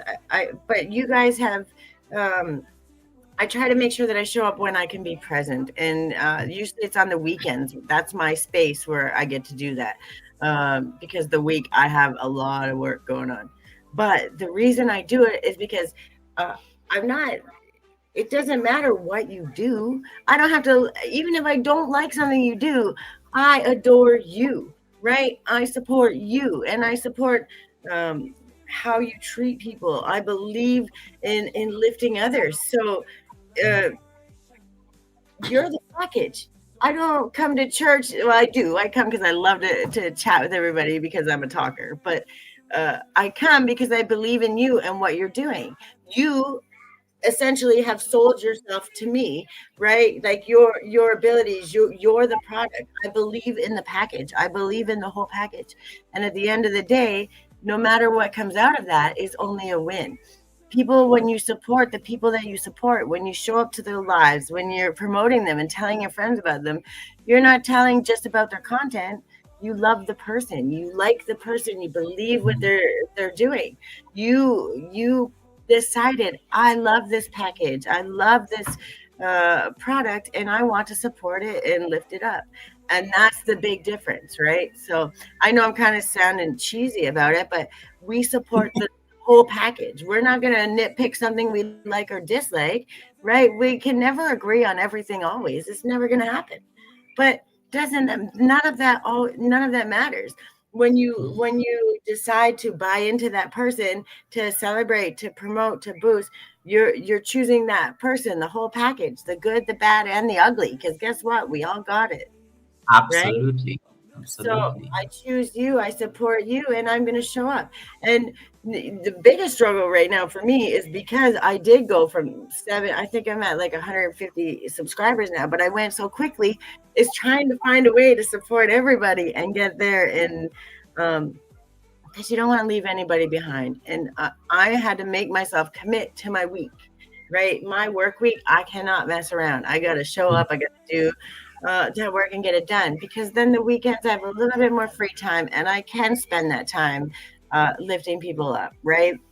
But as you grow and you get bigger, you have to learn not to feel that guilt, because you're believing in people's package and you do want to support them, but you get that there's times where you can't, and it's not because you don't want to, it's just because you can't. And learning to find that balance of, okay, I can't feel guilty about it, I have to just know that when I can show up, I'm going to. And then, okay, I haven't been to see them in a while, so maybe let's make it this weekend, we're going to make it a priority to stop by them and say hi, right? And once you realize that you're buying into somebody, you're purchasing the whole product, right? You're not throwing away this and throwing away that or disliking them. You decide on the entire product. And that's why these communities are so great, because when you support like that, you believe in them, right? Like nobody's ever going to always agree, but you believe in them as a person, and you want to celebrate that. So you're the whole package. I'm the whole package. You bought me, you chose me. So I'm going to do my best to let you know I appreciate it. Right? And speaking of packages that you may not agree with, yet they are in the community. Oh, hi. You have a question here that is very, I don't even, I mean, as I said, we may not agree, but this is part of the community and I have to deal with them every Sunday when they come to the Sunday service and they have to ask this It's question. a beautiful package, no okra. So, yeah, there we go. So, David Ant came here and was asking, do you find that okra has been helpful in your I'm sure she's working on okra tea as part of her next creativity. Mess around, David. I'm going to make you some okra tea. You'll be like, oh, Lord. Anyway, this is usually a good commercial break. What's your take on okra, Tiff? This is a random question, unnecessary. I don't even know why I always have to do this every Sunday, but as you say it, I am the package. The package is dealing with David Ant every Sunday with the okra question. Listen, I didn't get to be a chunky monkey from not eating food. There's not many things that I don't like. Okra is, I don't eat it all the time, but it depends on the dish it's cooked in, how it's presented. But I'll tell you what, it has its own unique flavor. And just like me, Clap that. that. I think you just haven't had it made right. If you don't like okra, I think you just haven't had it prepared right. And then you have to decide if you're willing to step out and try, or you want to stay the same for the rest of your life. I love how she answered that question. Like, yeah, David, I think I don't know. I think I technically won this one. She did not say that she does not eat okra. You know, she gave a very nice. Please I make eat some. okra. Yeah, please make some okra tea for David. I think okra tea would be a very good invention and creativity. Carry on. Yeah, I want this one. Don't let the sweet package fool you, okay? I'm And very then sharp. And then you have an amazing. There's somebody on your chat, Pratt7510. Welcome. And Pratt, I was asking, where have I landed? Pratt, thank you for making it to the Sunday service. And yes, you landed over at Creativity Guides Me. And thank you so much for connecting to that channel and being part of that I community. appreciate you all. You have no idea. Yeah, feel free to share anything that you want to share on the chat. We'll be able to see it, and I can, I can highlight it for her. Miss V, nobody asked you about okra. Miss V, nobody asked for your opinion. Let it stand down. Stand down, Miss V. We were not talking to you, Miss V. Like, part of the package is dealing with people like Miss V. I know Tiffany said that we are a whole package, but we did not ask for your opinion on okra, Miss V. We did not ask for it. Let it go. Stand down. Listen, even when you don't ask for it, sometimes you got to say thank you for your opinion. It doesn't mean we have to always agree, but we're always going to say thank you. She just came here and she's like saying, she's like giving a whole, as if she's the one who was asked. Miss V, let it go. Let it go. You are a very respected channel member in the tribe GOGA. Why are you giving your opinion? Nobody asked. Oh, I'm laughing too hard. And thank you so much, Classic, for the 9 months of trust. Classic and Ragas, thank you so much for the 9 months of trust. I like how Ragas is already cracking a joke that the baby is almost going to be here. Big Boss Lady T is in the building. Guys, let us keep pushing that channel. We are doing very well. In case you're not connected, and I really appreciate you guys watching the Sunday service over at Tiffany's. That is really important for her WH. She really needs to start building that WH this early. So thank you so much, guys, for just hanging out there for nearly the last 3 hours almost. I don't take it for granted. Okay, let me see. Kisha is saying something about okra now that we are on a commercial break. I dried okra leaves from my garden. I will try to brew into a tea. Oh my goodness. Look at these ideas, Steve. Add a little bit of peppermint, just a little bit. And if you can dry some blueberries, a little bit of blueberry, I bet it tastes okay. Okay. Nobody. Miss V, I told you to stand down because this is what Miss V was saying. Hey, Somsom, welcome, Somsom. How are you doing, Somsom? Welcome, Somsom. Miss V was busy like giving an opinion here, like I don't like okra. It turns me off. No. I'm like, I have never tasted okra. It turns me. You need to wait. How would you know that you've never tasted it? How would you know that it will turn you off? Okra tea coming to a store near you soon. You never know until you try, and then you're gonna try it, and one day it's gonna taste so good. You're gonna be like, "Why did I waste my whole life never trying this?" No, and she'll become an okra ambassador while at it. You know it, Miss V. It's 2026. The year is still early for new resolutions. It can be done. This is the year of trying new things, experimenting, and getting serious. She's going to come for me for this. I'll stand down. Anyway, thank you so much, David, for that okra question. I always like how you always put guests on the spot with this okra question, and you're like, everybody's always like waiting. Always makes me giggle. One of the things that I think, especially when you are in this, you talked a lot about energy and why it's important. It's important to trust, especially the energy. We interactions are energy. Talking is energy. Yes. creativity, putting creativity and putting in the work and building things, as you always do, is energy.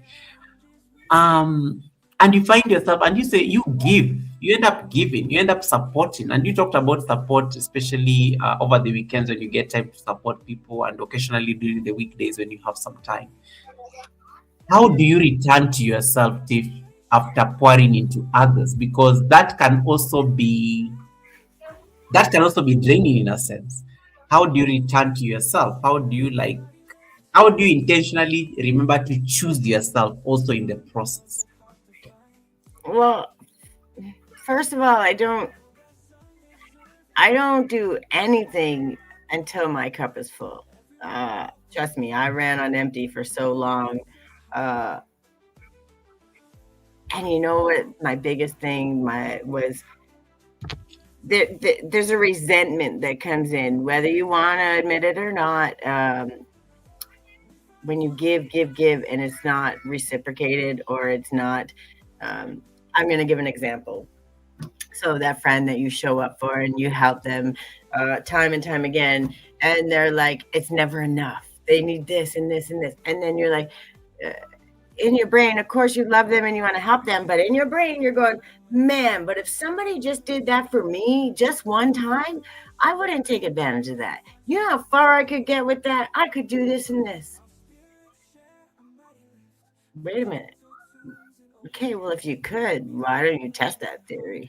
Why don't you show up for yourself just one time like you would for them people, and then say, how do I feel? Did I show up? Did I do the thing? Oh, I did. Look how far you came. You're doing great. Now when I do that first, I give. I don't have to worry about when I show up and like this here. I'm excited. I'm happy to do it because I know my cup is full. So if you walk out of here and you're like, that lady's crazy, but she made me giggle, or that lady, me strength and empowered me, I'm giving that to you. I'm not asking you for anything in return. You can take. And when I've had enough, I'm going to say, okay, that's it. Shut it down. That's the difference. When I fill my cup first and I walk in it, sometimes, so like, for example, I was going to start the Alchemy Emotion, the first episode on Friday, but Friday was really chaotic. I had an appointment going, and that's why I don't do upcomings. Like I've decided I'm going to do Saturdays for a couple hours. I'm doing card pulls, energies, that kind of stuff for a couple of months and see how it goes. But my teachings and all that, I don't want to come trying to give something that I don't have.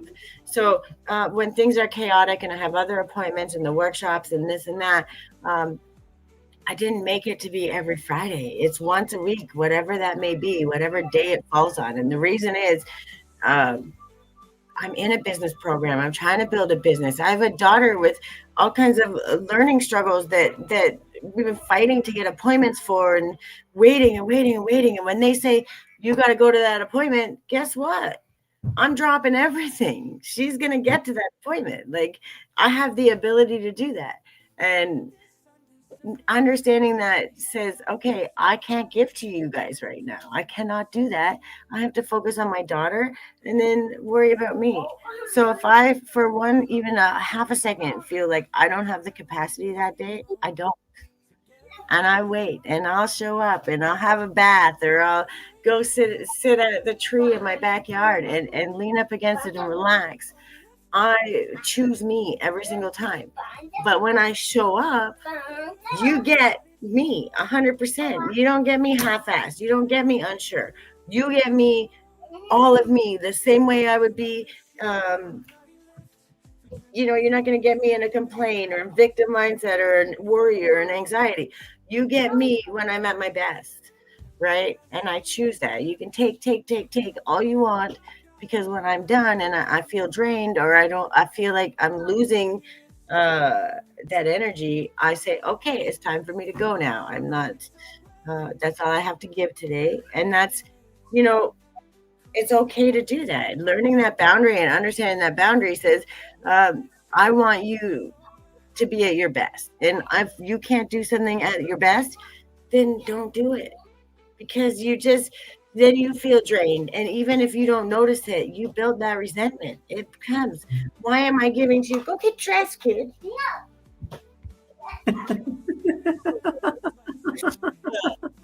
You say, why, you don't give up. You show up for you, but you don't give people half-assed. You give them all of you, and then you fill your cup. And whatever, if it's not full that day, you don't do it. Like, it's just, you have to choose you every single time. And that took me 43 years to learn, right? I'm 44 now. So I had to practice and practice and practice. And I've gotten so good at it.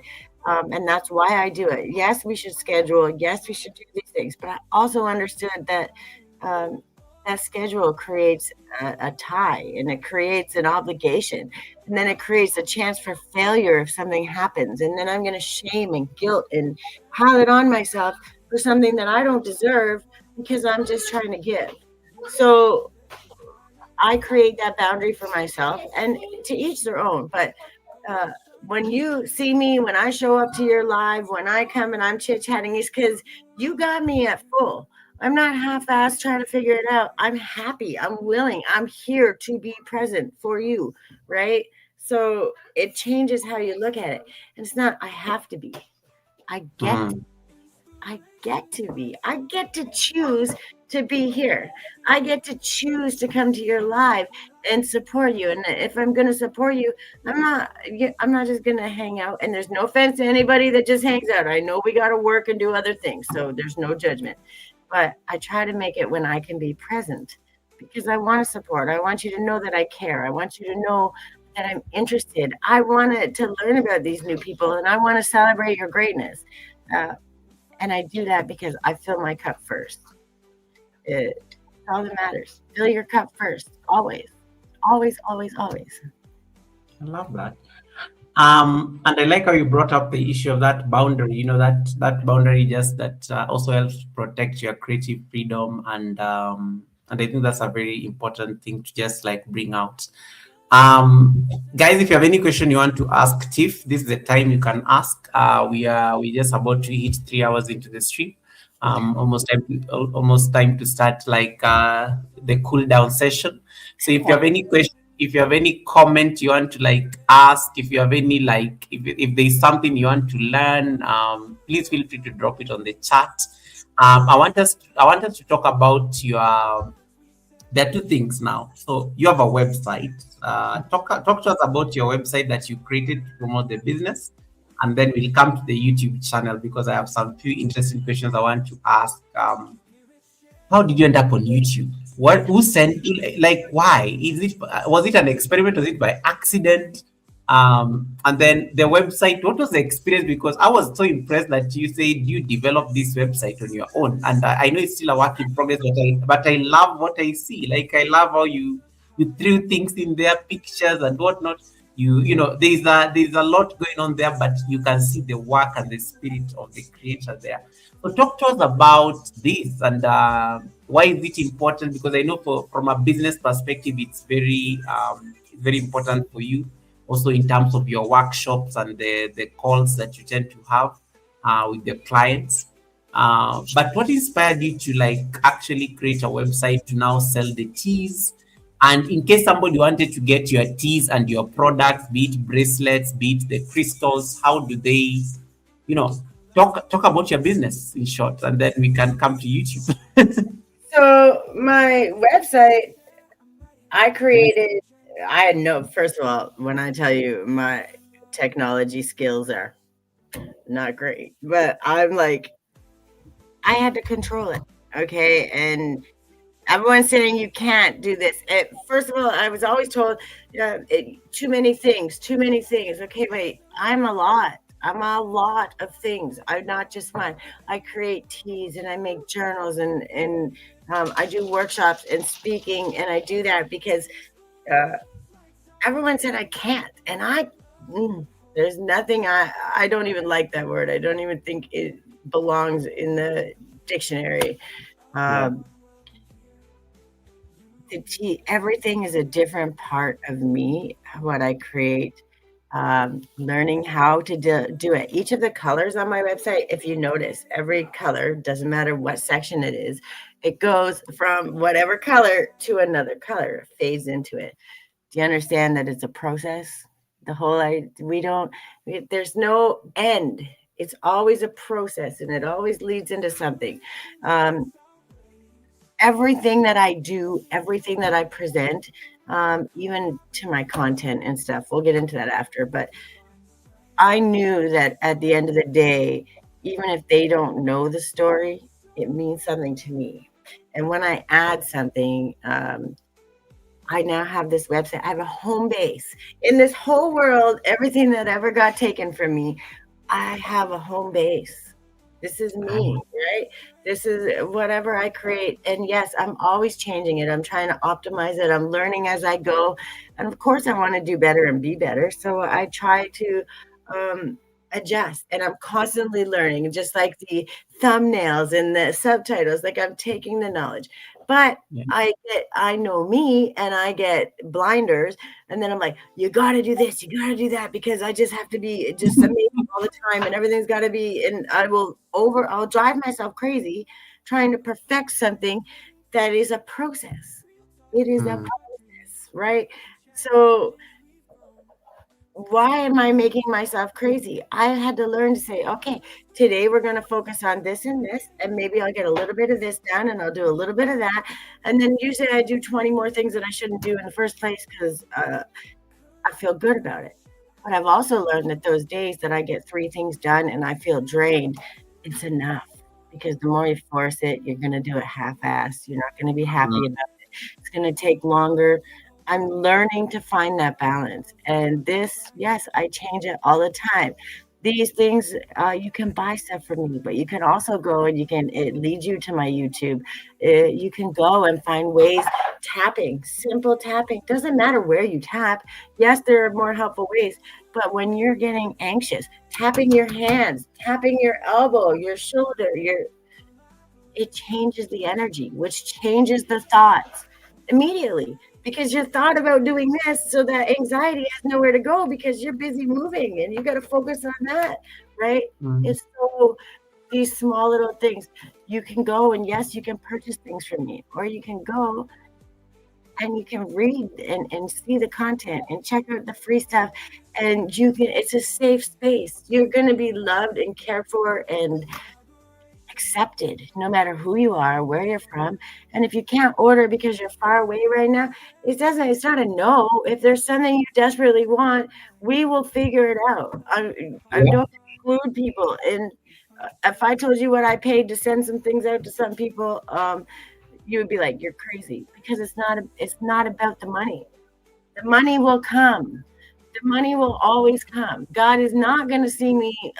The moment I chose me, the moment I said, no, y'all don't get to, I had to go through some trials. And the reason I did is because I made excuses for those people. I made excuses. I said, they don't mean to do that. They don't know, and it's not their fault. And then God said, yeah, you don't believe me, bud? That's what he did. You don't believe me? I'm going to put it so far in your face. You have no choice but to say, oh, they meant to do that. I had to accept it. Right? I had to accept that. I wasn't going to learn it. And I had to go through those losses because I was making excuses for people that had to go. Right? So when I create the space, if you show up, I don't care who you are, where you're from, what you're doing. If there's something that lands, that connects, that means I've planted a seed. You have to water it. You have to grow it. You have to nurture it. But if you keep coming back, I can help you do that. I can help you. I can't do it all for you, but I can help you. And that's free.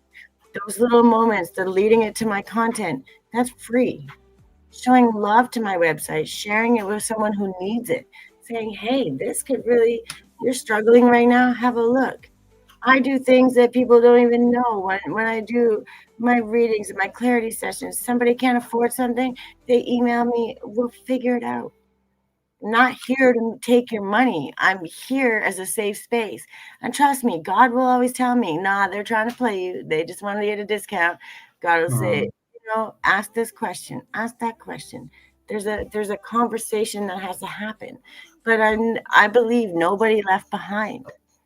I believe in that. I can't, we have to walk away. But that doesn't mean I'm not going to try to take you with me. That doesn't mean I'm not going to try and see you. If I have to leave you behind, it's because you chose that. Not because I chose it, because you chose it. I keep moving forward. You're either going to catch up or you're going to stay behind and take your own path, which is what you're supposed to do in the first place. So I have to trust. And I trust that what I'm doing, when I'm doing it, how I'm doing it, yes, I'm going to learn and build and be better, but I'm giving exactly what I'm supposed to give, how I'm supposed to give it, and God will show up. God provides.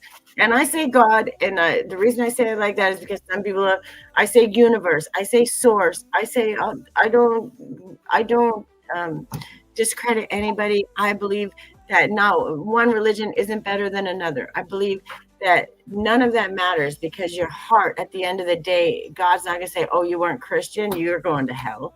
Like, that's not what it is. We're bringing heaven to earth. Okay, your heart has to be weighed. Okay, and if you're doing the right things, you don't have to be perfect. But if you go in with good intentions, God sees that. Everybody sees that. This place is for you. That website is for you, for whatever you need at that moment, right? And then it takes you directly to my content. You don't even want to ask why that started, but I'll tell you. I will tell you. And that's a good segue into creativity guides me, which is the channel that you guys can see on the screen, and where you guys are watching the live stream from today. Most of you are watching the live stream from Creativity Guides Me. The channel, the YouTube channel. The first time I met you, you are not at, I think you're not at 50 subscribers. I think you are way, I think you're way less than that, I remember. Yeah. And for you, I think getting to 50 was such a big deal, because I like what you say, that the mission was very simple. Like, you need to get your channel to 50, and then you start promoting, so that you can start promoting the business on the website and your teas. Actually, you said your teas at the Sunday service, and I think I took note of that.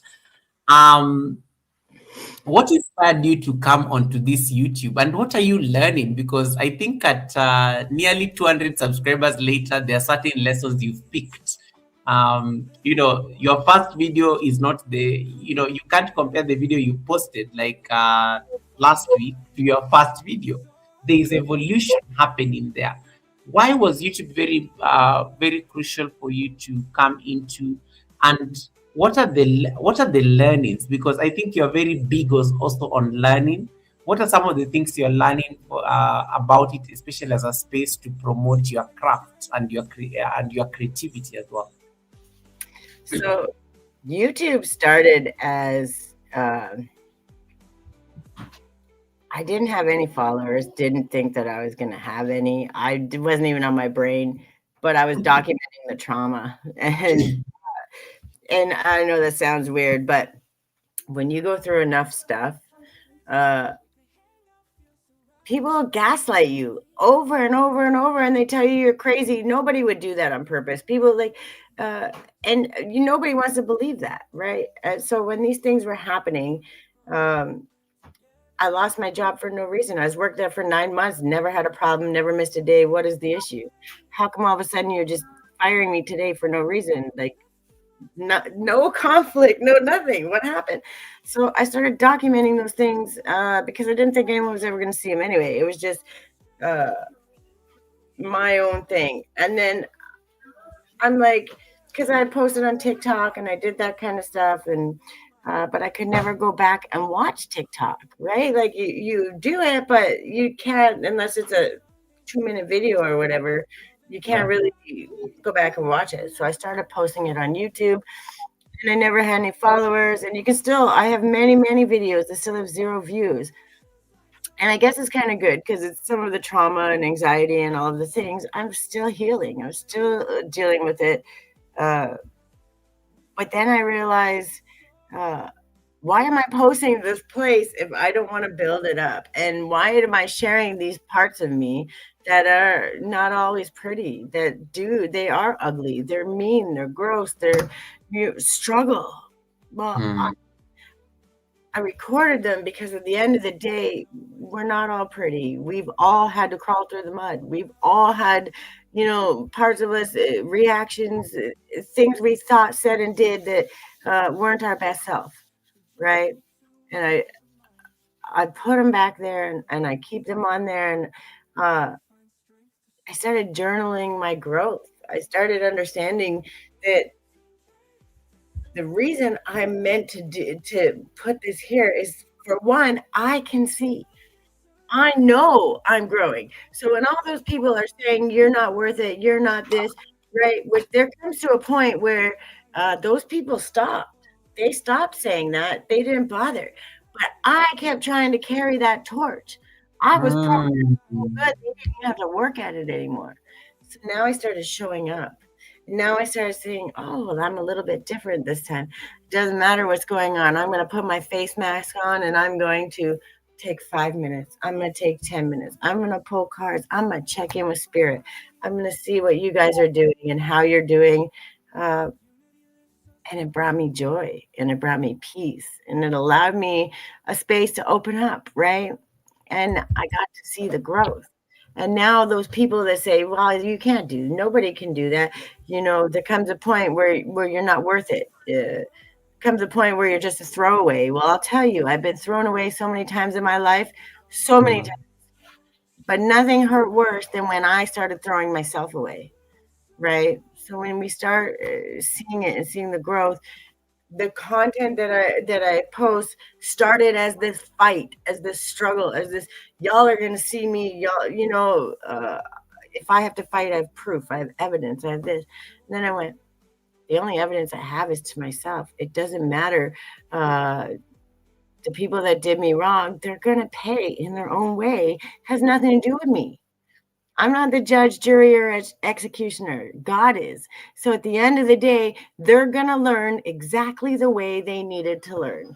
And just like me, because I'm that person that wants to believe the best in everybody all the time, I had to learn sometimes in the harshest ways possible, because I wanted to believe that couldn't be, and that people wouldn't do that and those things.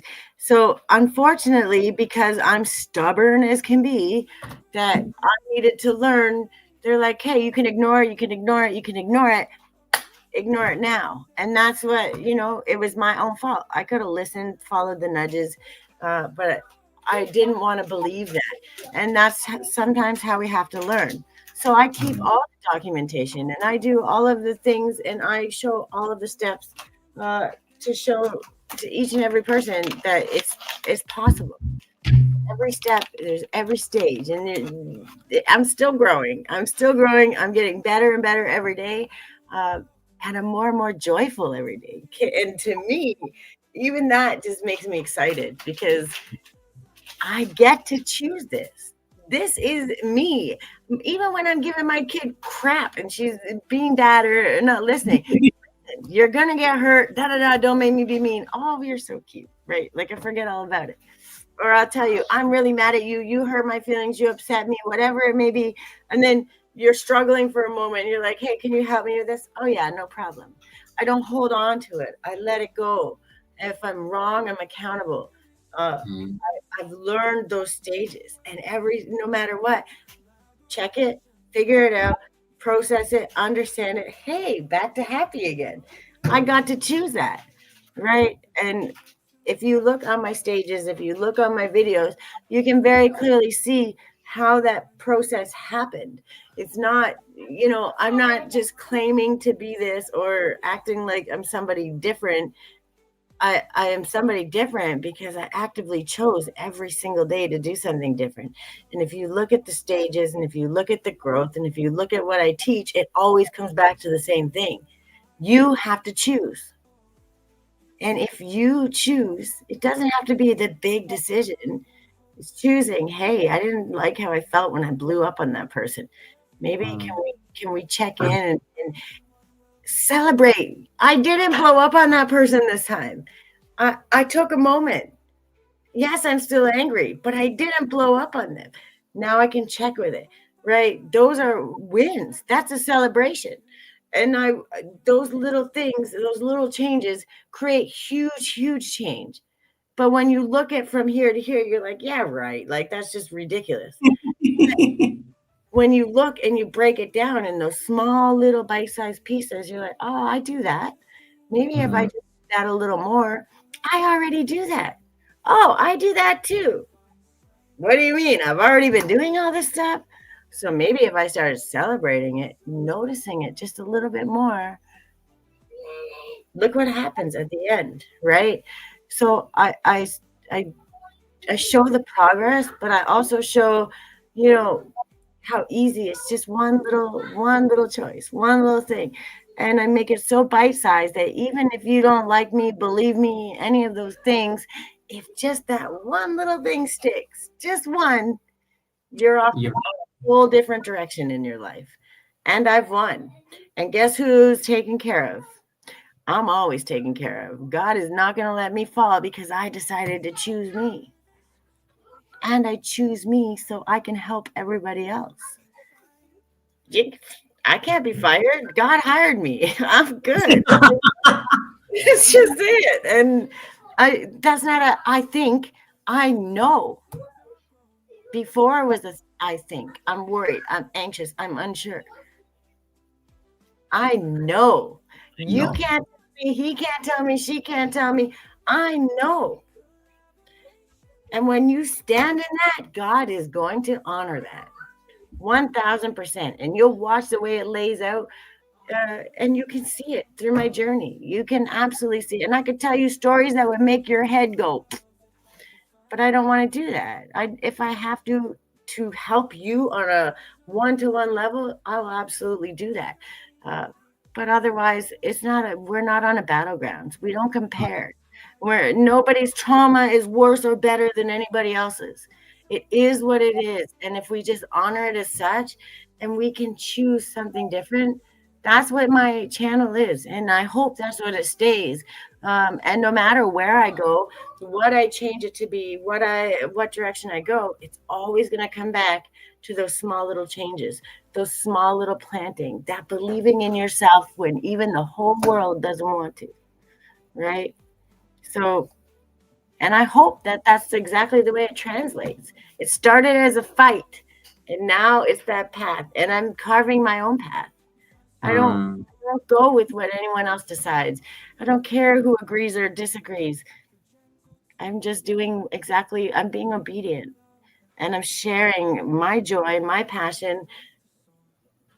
And yes, I'm going to learn, I'm going to grow, I'm going to adjust, but that doesn't change the core of me, my center, how I believe, how I act, how I treat people, how I cheer people on. That's never going to change because that's me at the core. And everything else that grows and evolves from that can only be beautiful because we got that foundation solid. Not crawling up. I'm not fighting my way up anymore. I started YouTube it might have been shaky when it started, but you watched me create that solid foundation. And now I have that foundation. So no matter where I go, what I pivot, anything that I do, I can never come back down from here. That foundation is solid, and I can branch out like the biggest tree and do anything that I want to, as long as the end result is helping me help other people. That's a win. Yeah. It is a win. And I like how you keep coming back to that. And I think that is the overriding message, because I always have to ask people come to the Sunday service, what is the overriding message? Cherono on the chat is just like saying, oh yes, that is it. That is it. That is it. Speak it, speak it. Novelty, of course, will say, clock that. Yeah. Yeah, honestly. Novelty, I know all your signatures and signals, because it's like, yeah, clock that. Yes, I love it. And I think that's a very good thing, just to, I like that you are still growing. you have no, the possibilities are endless. The channel may take like different facets. It may take like different directions and trajectories, but the overriding message is that am I of help to the next person? um, you are deliberately choosing, even as much as you're posting the content, be it content that talks about your fire and flow series, accountability conversations, the zodiac guidances that you normally do, um, affirmations, because I think that's also a very crucial part. Yes. It still goes back to I'm intentionally choosing to share this because I want to be of help to the next person. And I like how you say, even if they pick one little thing, you've done your part, you've done your duty. And I think that's a very beautiful thing. What are some of the things you've enjoyed creating, like on YouTube itself? Like, what are some of those things that you gravitate? Like, it's easier. Like, oh, I love this one more. You always find yourself having that bias. It happens. It's a creature thing. You tend to like favor some things because there's a certain fulfillment you get from them, but you still have to do others because you need to. Like, I've never had any creator say that they enjoy editing. To be honest, and they can call me out here on the chat. I have never seen any of these people say that they enjoy editing. But I've seen people say that, oh, I enjoy shooting for sure because you don't have editing. You're not thinking about editing when you're shooting the video. But what are some of the things that in the creative process, especially on places like YouTube, you find yourself gravitating towards more because they give you either ease, they give you either joy, or they're just like fun to do? I don't edit at all. I should, but and I went through a phase where, oh yeah, I should, and it may change, but I'm at a stage in my life where you get what you get.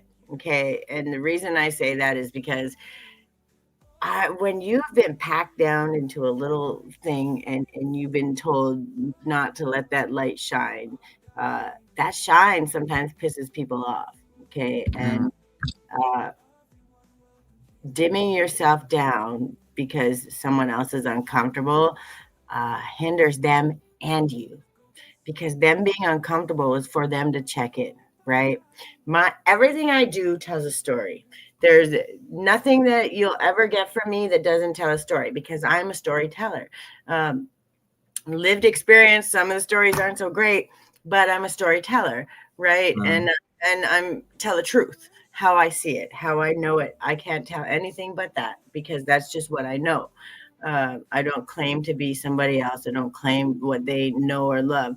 But if you look at my content, the posts that I post every week, it goes with what I'm teaching. Okay. And the idea is when I post it, that little headline, the little top on the picture, the little reflection questions, day one. And I do it 3 days because, again, bite size and repeatability. Reflection. How does that make you feel? Oh, the caption for the next one. Oh, is that piquing some interest? Muscle memory. I saw that one yesterday. What's the difference here? Oh, and then the third one is a voiceover. It's the same picture, so they're in your brain, but it's asking you a question. How can I show up for myself a little better today? How can you check in? Everything that I do, it repeats the way it repeats because it's that little inkling, that little grain of rice, that little something that says, hey, that caught my attention. That question, why did that stick with me?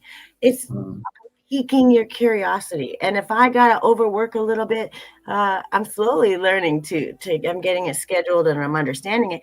But I put a lot of thought. I put a lot of care. I put a lot of everything into my content. My content you were talking about, the fire and flow, the grace and the grind, the accountability.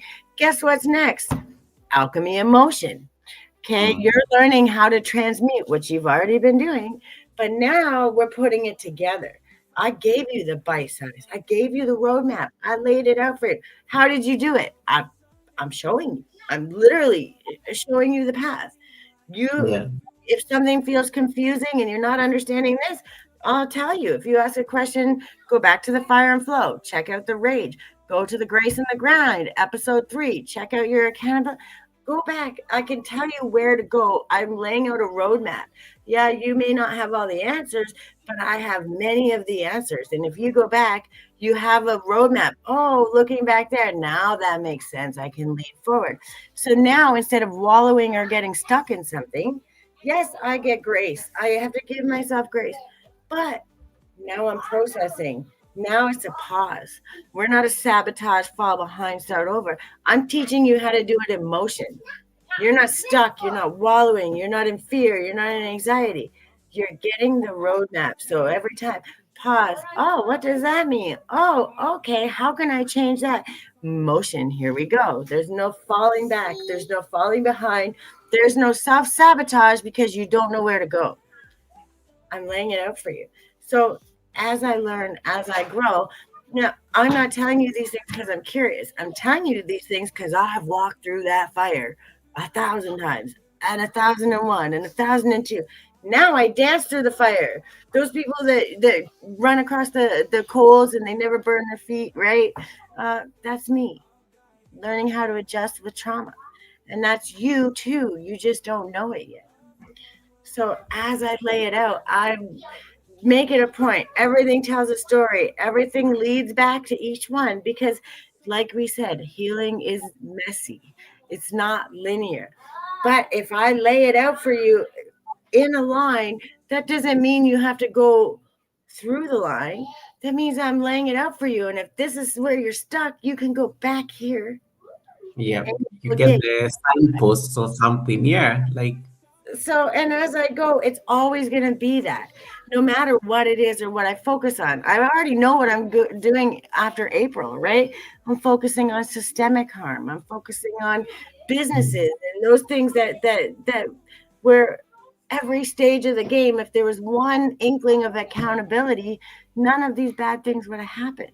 So once you're personally accountable and personally can understand your greatness, what's good, what's bad, and be clear in it. So your step moving forward is intentional.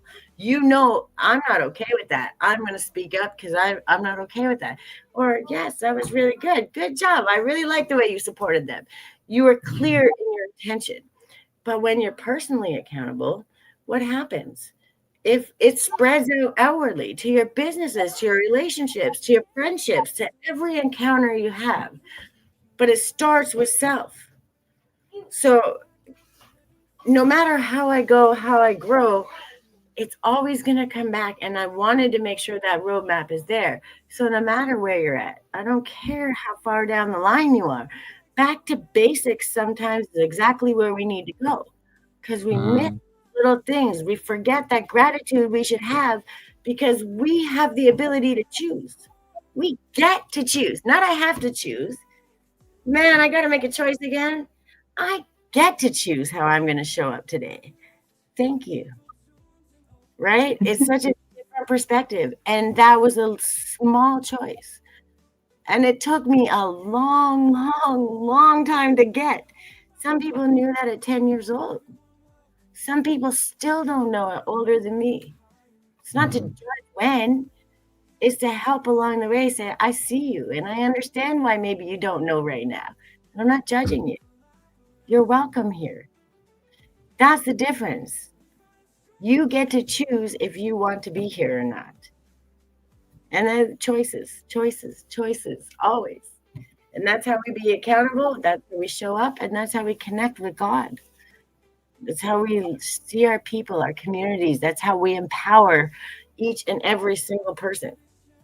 And I preach like that because it really genuinely matters to me. It's like, it makes my heart explode with joy when I see people showing up and supporting and helping other people and being accountable for themselves, saying, man, that wasn't my best, but we'll do it better next time. That's just who I am. I can't, I used to be shy or afraid or scared of it. And I used to feel guilty and shamed and all those things, but I don't anymore. And this is, you don't have to be there for the whole ride because, yeah, I'm a lot. I know that. I'm always I'm on go. And so is my kid all the time. So I know where she gets it. But that doesn't mean that doesn't mean you have to come to my live for the whole 2 hours and be there the whole time. Or maybe it really does interest you and you're learning. I meant for exactly the amount of time I'm supposed to be. You come, you get what you need, you carry it with you. And when you get somewhere where you can share it, you pass it on. You pay it forward. It doesn't have to come back to me. God makes sure it comes back to me. I'm good. You know what I mean?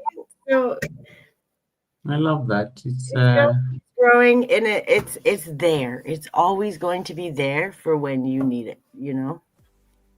I love that. I'm so excited to see your growth, and I'm so glad that you came onto this platform and this space. I mean, had you not jumped over to YouTube, we may not have met. I'm not on TikTok. I would have gave up.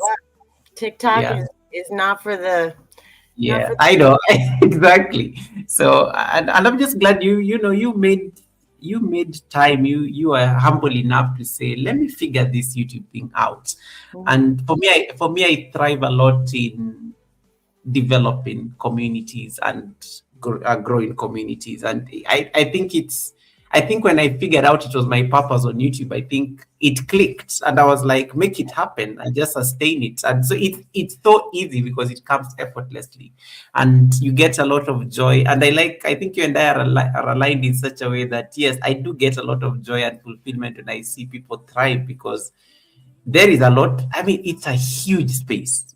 It's a huge space, and we need to internalize and normalize that it does. I believe a lot in terms of what the Buddha used to say, that you really you can you never really lose anything by lighting somebody else. People, you can have as many candles, and even if you have a million candles being lit from one candle, actually they just glow brighter.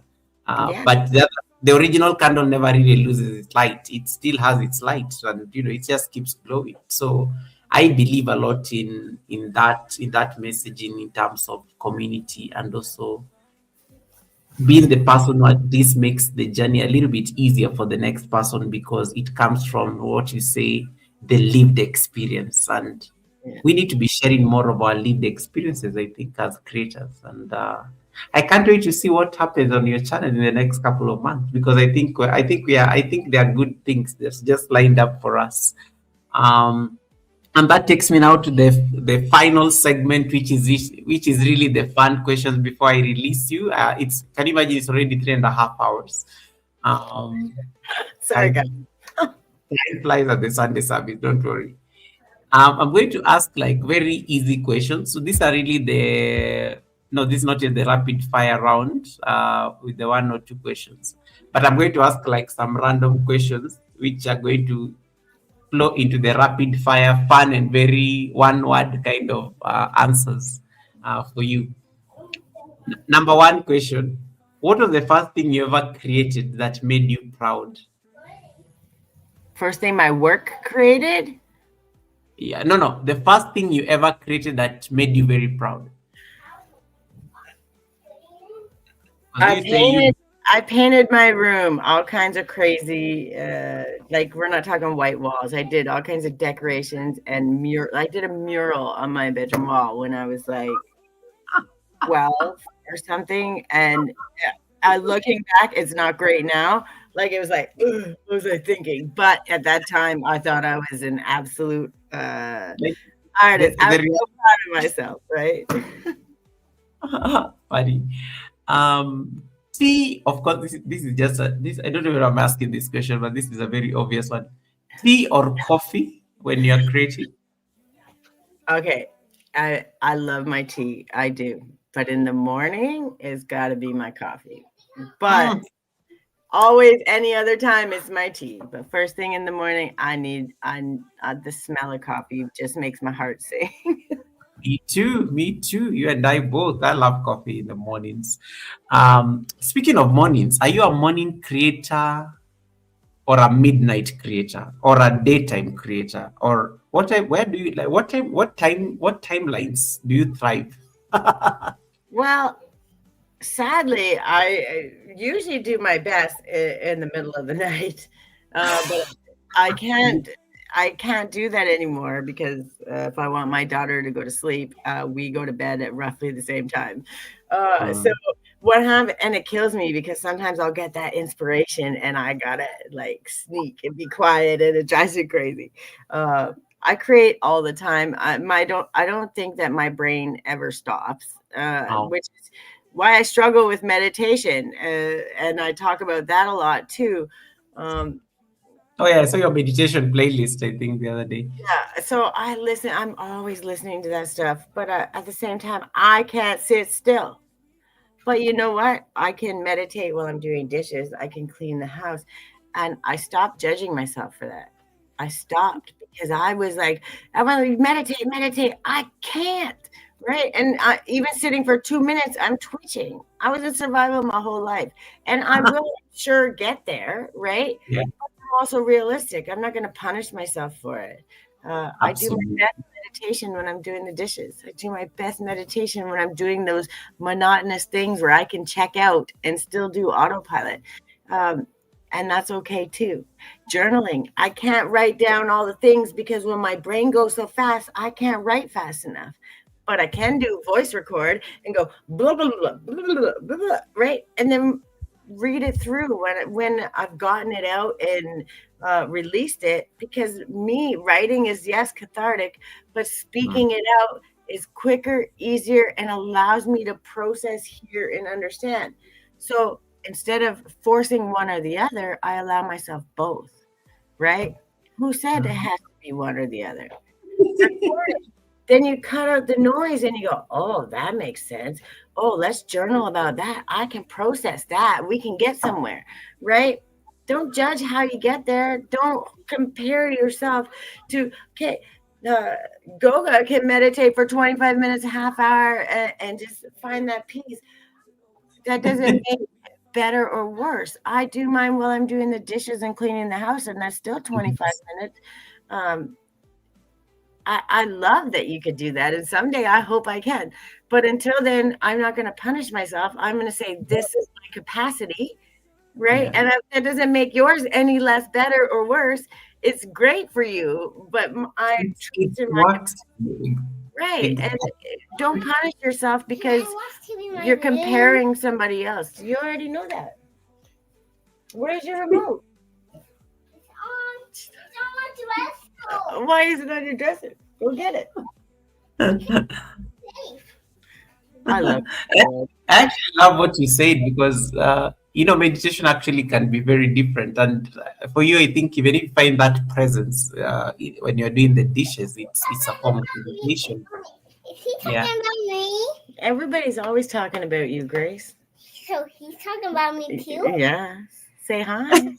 Hey, Grace, you're looking amazing. Like her wild hair. Yeah. It's Sunday. She gets to be feral 1 day a week. She gets to do. Yes, it's yours. That's so funny. I love her so much. She's me before I allowed the world to strip that from me, which is why it actually took my heart. Hold on, baby. Yeah, you can show your cat after I'm done, okay? Yeah, but you have to go. Remember your baby sister. You can show her after. That's why I had to learn. I had to learn, and watching her, and the pain, and the confusion, and the unsurety hit me so deeply because she's literally my mini me, right? That was enough to drive me and say no. I went through that and it was shitty and it was hard to overcome. So why do I want her to go? There's an easier, more gentle way to learn, right? So that's what we do. And yes, she drives me crazy just as much as I drive me crazy. But I learn how to give myself grace. I give her grace, and we find a happy medium. And, that's just it. I'm proud of her, and I'm proud of me for how far we've come. Novelty, stop collecting receipts. Grace, is this talking about me? I love that. Do you prefer creating alone or in a community? Oh, well, there's a thing about being alone and doing it because nobody's there to tell you no. You can do it your own way.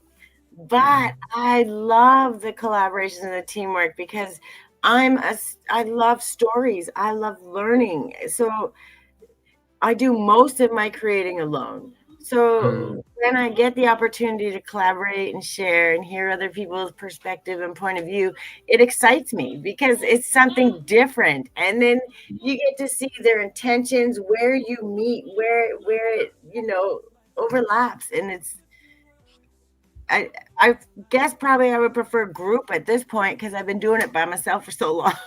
You know what I mean? Okay. What song unlocks your creativity? What is that song? Like that you hear it immediately, your flow is just odd and stuff. I don't know. I stopped listening to music for a little while. I'm at a war with myself right now. I like gospel music, anything with a beat. Nice. But I'm kind of at a war with myself. I don't watch movies. That's a personal choice. I refuse to support things that are not doing good things for people in the community. So, and yes, when I was younger, obviously I didn't know that. So we have some songs, but then when I found out the things they did and those things, I still am at war with myself here. Whether I'm okay with it. So I do a lot of meditation songs. I love when I go to Poetic Tears and local does Oh yeah, Poetic Jazz is amazing stuff. Yeah. because their stuff is it's Yeah.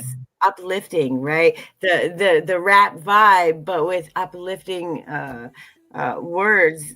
So I don't have a specific one anymore, but I'm just kind of figuring out what that vibe is that brings me joy and makes me happy without feeling that that's like not wanting to support that other stuff. So I'm still learning to that. I don't have an exact one yet, but I have the vibe. Poetic Tears and local and Red's Room, that kind of vibe for music is where I'm at right now. That's what makes me happy, and we've had enough people putting weigh us down. Right now, we want uplifting and celebrating and support. So I don't have a song anymore. Okay. Let me see. To check something. All right. And then the other thing is, let me see. I have two more of this. Silence or background noise. Always background noise. Always. Okay, good to know. I can't work without it. It's got to be going on. That's a trauma response, but it's still there. You talked about journals. Do you journal or voice notes? I do both. That's what I was explaining. I journal, but my brain goes so fast that I can't So you write need it to like down. And then I focus on trying to correct it and not what the actual thing is. So I voice note, say it all out. Then I go back and I read it in the couple points. Oh, okay, this is a good question. This is a good thing. So I start with those. And that's why that's the name, creatively guided. Everyone's saying do this, do this, do this, and none of that worked on its own. I had to if I take a little bit of this and a little bit of that and a little bit of this and I lead this way. And that's why I believe every interaction with every person in this whole world is meant to teach us something. And it's okay to take a little bit of this and a little bit of that and make it your own. And that's what we've been doing this whole time. I'm just not afraid to say it. And what I put it together, if that works for you, that's great. If it doesn't, I'm gonna say, okay, go look over here. This helped me here, a little bit of this, but paying $10,000 to be a Reiki master maybe isn't an option right away. But learning a little bit of Reiki and some breath work and a little bit of this. Pieces, yeah. Right. So okay. A little bit of this, a little Last, bit of yeah. Last one is hmm, structured calendar or inspired spontaneity. Spontaneity. that. Spontaneity, yeah, for I, sure. I I figured. try to schedule. I try, but I forget because you mentioned it about how sometimes schedule can create obligations, and then if it does not work, it becomes like I like spontaneity. I like the bit of spontaneity. I mean, the structure, of course, eventually comes occasionally, but I totally agree with you on this one. you need All a right, mix of both, a little mix of both. But a little bit of blend and stuff all the makes sense. fun comes in the spontaneity. That's where the excitement and the joy and the adventure. Let's see where this goes. Until they figure out until they start asking me whether Tiffany is selling tea or she's giving tea as receipts. Ladies and gentlemen, we can be here all day, but it's almost 4 hours since we started the stream. I have to be mindful that it's a Sunday, and I need to give this beautiful lady time with her daughter. I also look at my time, and I notice it's late. Yeah, Um, sorry. so yeah, no worries, no worries. Don't apologize for it. It's I'm glad it happened because you are the final guest at the Sunday service in the month of February. Because yeah, you ended February very well, and I think we needed to have this conversation. We needed to have these reflections, not just about our healing, but also just about the grounding rituals that we need to adopt, the affirmations. And for me, I think my takeaway, and you guys can type it over at Tiffany's chat, what is like your takeaway from this conversation? For me, the conversation is choose yourself. I think make the choice and own it, like, and don't feel bad for it. I think you make a choice, own that decision. And I like how she said it very well, like it is a simple choice. You have a choice on the kind of trajectory you take and the next decision that you take. Novelty is already say, clack it, clack it. God is like shocked. Goga, we are still here. Yeah, don't worry, we are leaving. We are leaving shortly. We are leaving shortly. Yeah, there are only two assignments that are left. So we are going to give Tiff a chance to do a outro. Just say wrap up the conversation for us in case there's something maybe I did not ask and she thought it was important for her to say before we leave. And then as soon as Tiffany does that, I'll drop my link over at her chat. The good thing I have a jacket there. So that you guys can click on it to jump back to my live stream, because as soon as Steve says bye, we are going to end her live stream. Because she's still growing her channel, so she's not able to read. So you guys will take an Uber back here, and then I'm going to put you on a flight to whoever is live, just for us to go and like surprise them. I'm going to like write. I need to get a read command, so it will be. I'll figure it out. Creativity and Goga raid or something like that. I need to figure it out, and then I need to get like a green hat somewhere there on the chat. Novelty says my takeaway was stepping out of victim mindset and going into your glory. Ooh, clock it, clock it. As it That's a says. choice. That's a choice. I love that. I love that. I love that. I love that. And yes, God, I don't know whether you. I think I captured your comments. I captured all your comments. Yes. So I think that's we leave it at that. The beauty is the collaboration. So the live is going to be there for the tea. People are going to replay in the course of this coming week. I'm sure you guys will be interested to just come and pick our insights. Please do get into those conversations with Tiff when she goes live. She does this every day, but she's now going to start a new show. Of course, she's going to announce that shortly on her channel. I think you said it's on Fridays or Saturdays. The Alchemy show, it will be on Fridays or Saturdays. Oh, that one's going to be on Fridays. Yeah. Fridays, yeah, Fridays. I remember, yeah, Fridays. Yeah, so she's going to start that new series, and I think it's important I like what she said. Use them as like the signposts that you need on your healing journey, because somebody has already thought it through. and that makes you when you find yourself wallowing in the messy parts of healing, you have at least like some template or like a blueprint that you can rely on that can help you introspect so that you can get yourself out of that particular mess. So without further ado, I will put Tiff on solo layout so that she can sign off and just wrap up the conversation for us. And then I'll drop my link there on her chat for you guys to Uber raid here, and then we can go raid somebody as I type the raid command. So over to you, Tiff. Okay, guys. I just want to say, first of all, thank you for showing up. No matter how you showed up, where you showed up, the fact that you showed up, and hopefully it opened your mind a little bit just to get curious.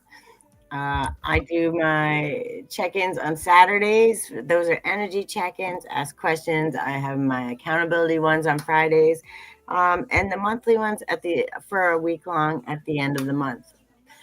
But no matter where you are in the journey, no matter what's going on, no matter what one you step into, ask those questions. Show up. I want to help you. You take what you need. Don't worry about giving it back to me. If you got to show up for 5 minutes and you take a small amount, or you really feel inspired and you're learning it and you're growing, take the whole amount. Take it all, because you can easily share it to everyone else. And the idea is, don't feel bad. Give what you can, do what you can, but do it authentically you. And understand that no matter what it is, you get to choose. If I can change one thing in your brain, not I have to choose, I will choose, there is a choice. I get to choose. It's a gift. It's an absolute gift. And when we can start looking and being thankful for the tiniest little minuscule things, the universe says, oh, you like that, eh? God says, oh, you really like that? I'm so happy for you. Let me give you some more of that, because I just want to see you full of joy and full of love. Speak it, the little things. I have this work to do. I get to do this work today. I can decide on something else. I get to pick my daughter up after school. Not I have to. It's your choice. Always, always, always choose you first. Trust me, that's what God wants. If you choose you, you make space for God automatically. That's what I have. I love you guys. Stop in anytime. You're always welcome. The door will always be open. And I love you guys. Thank you so much. Okay.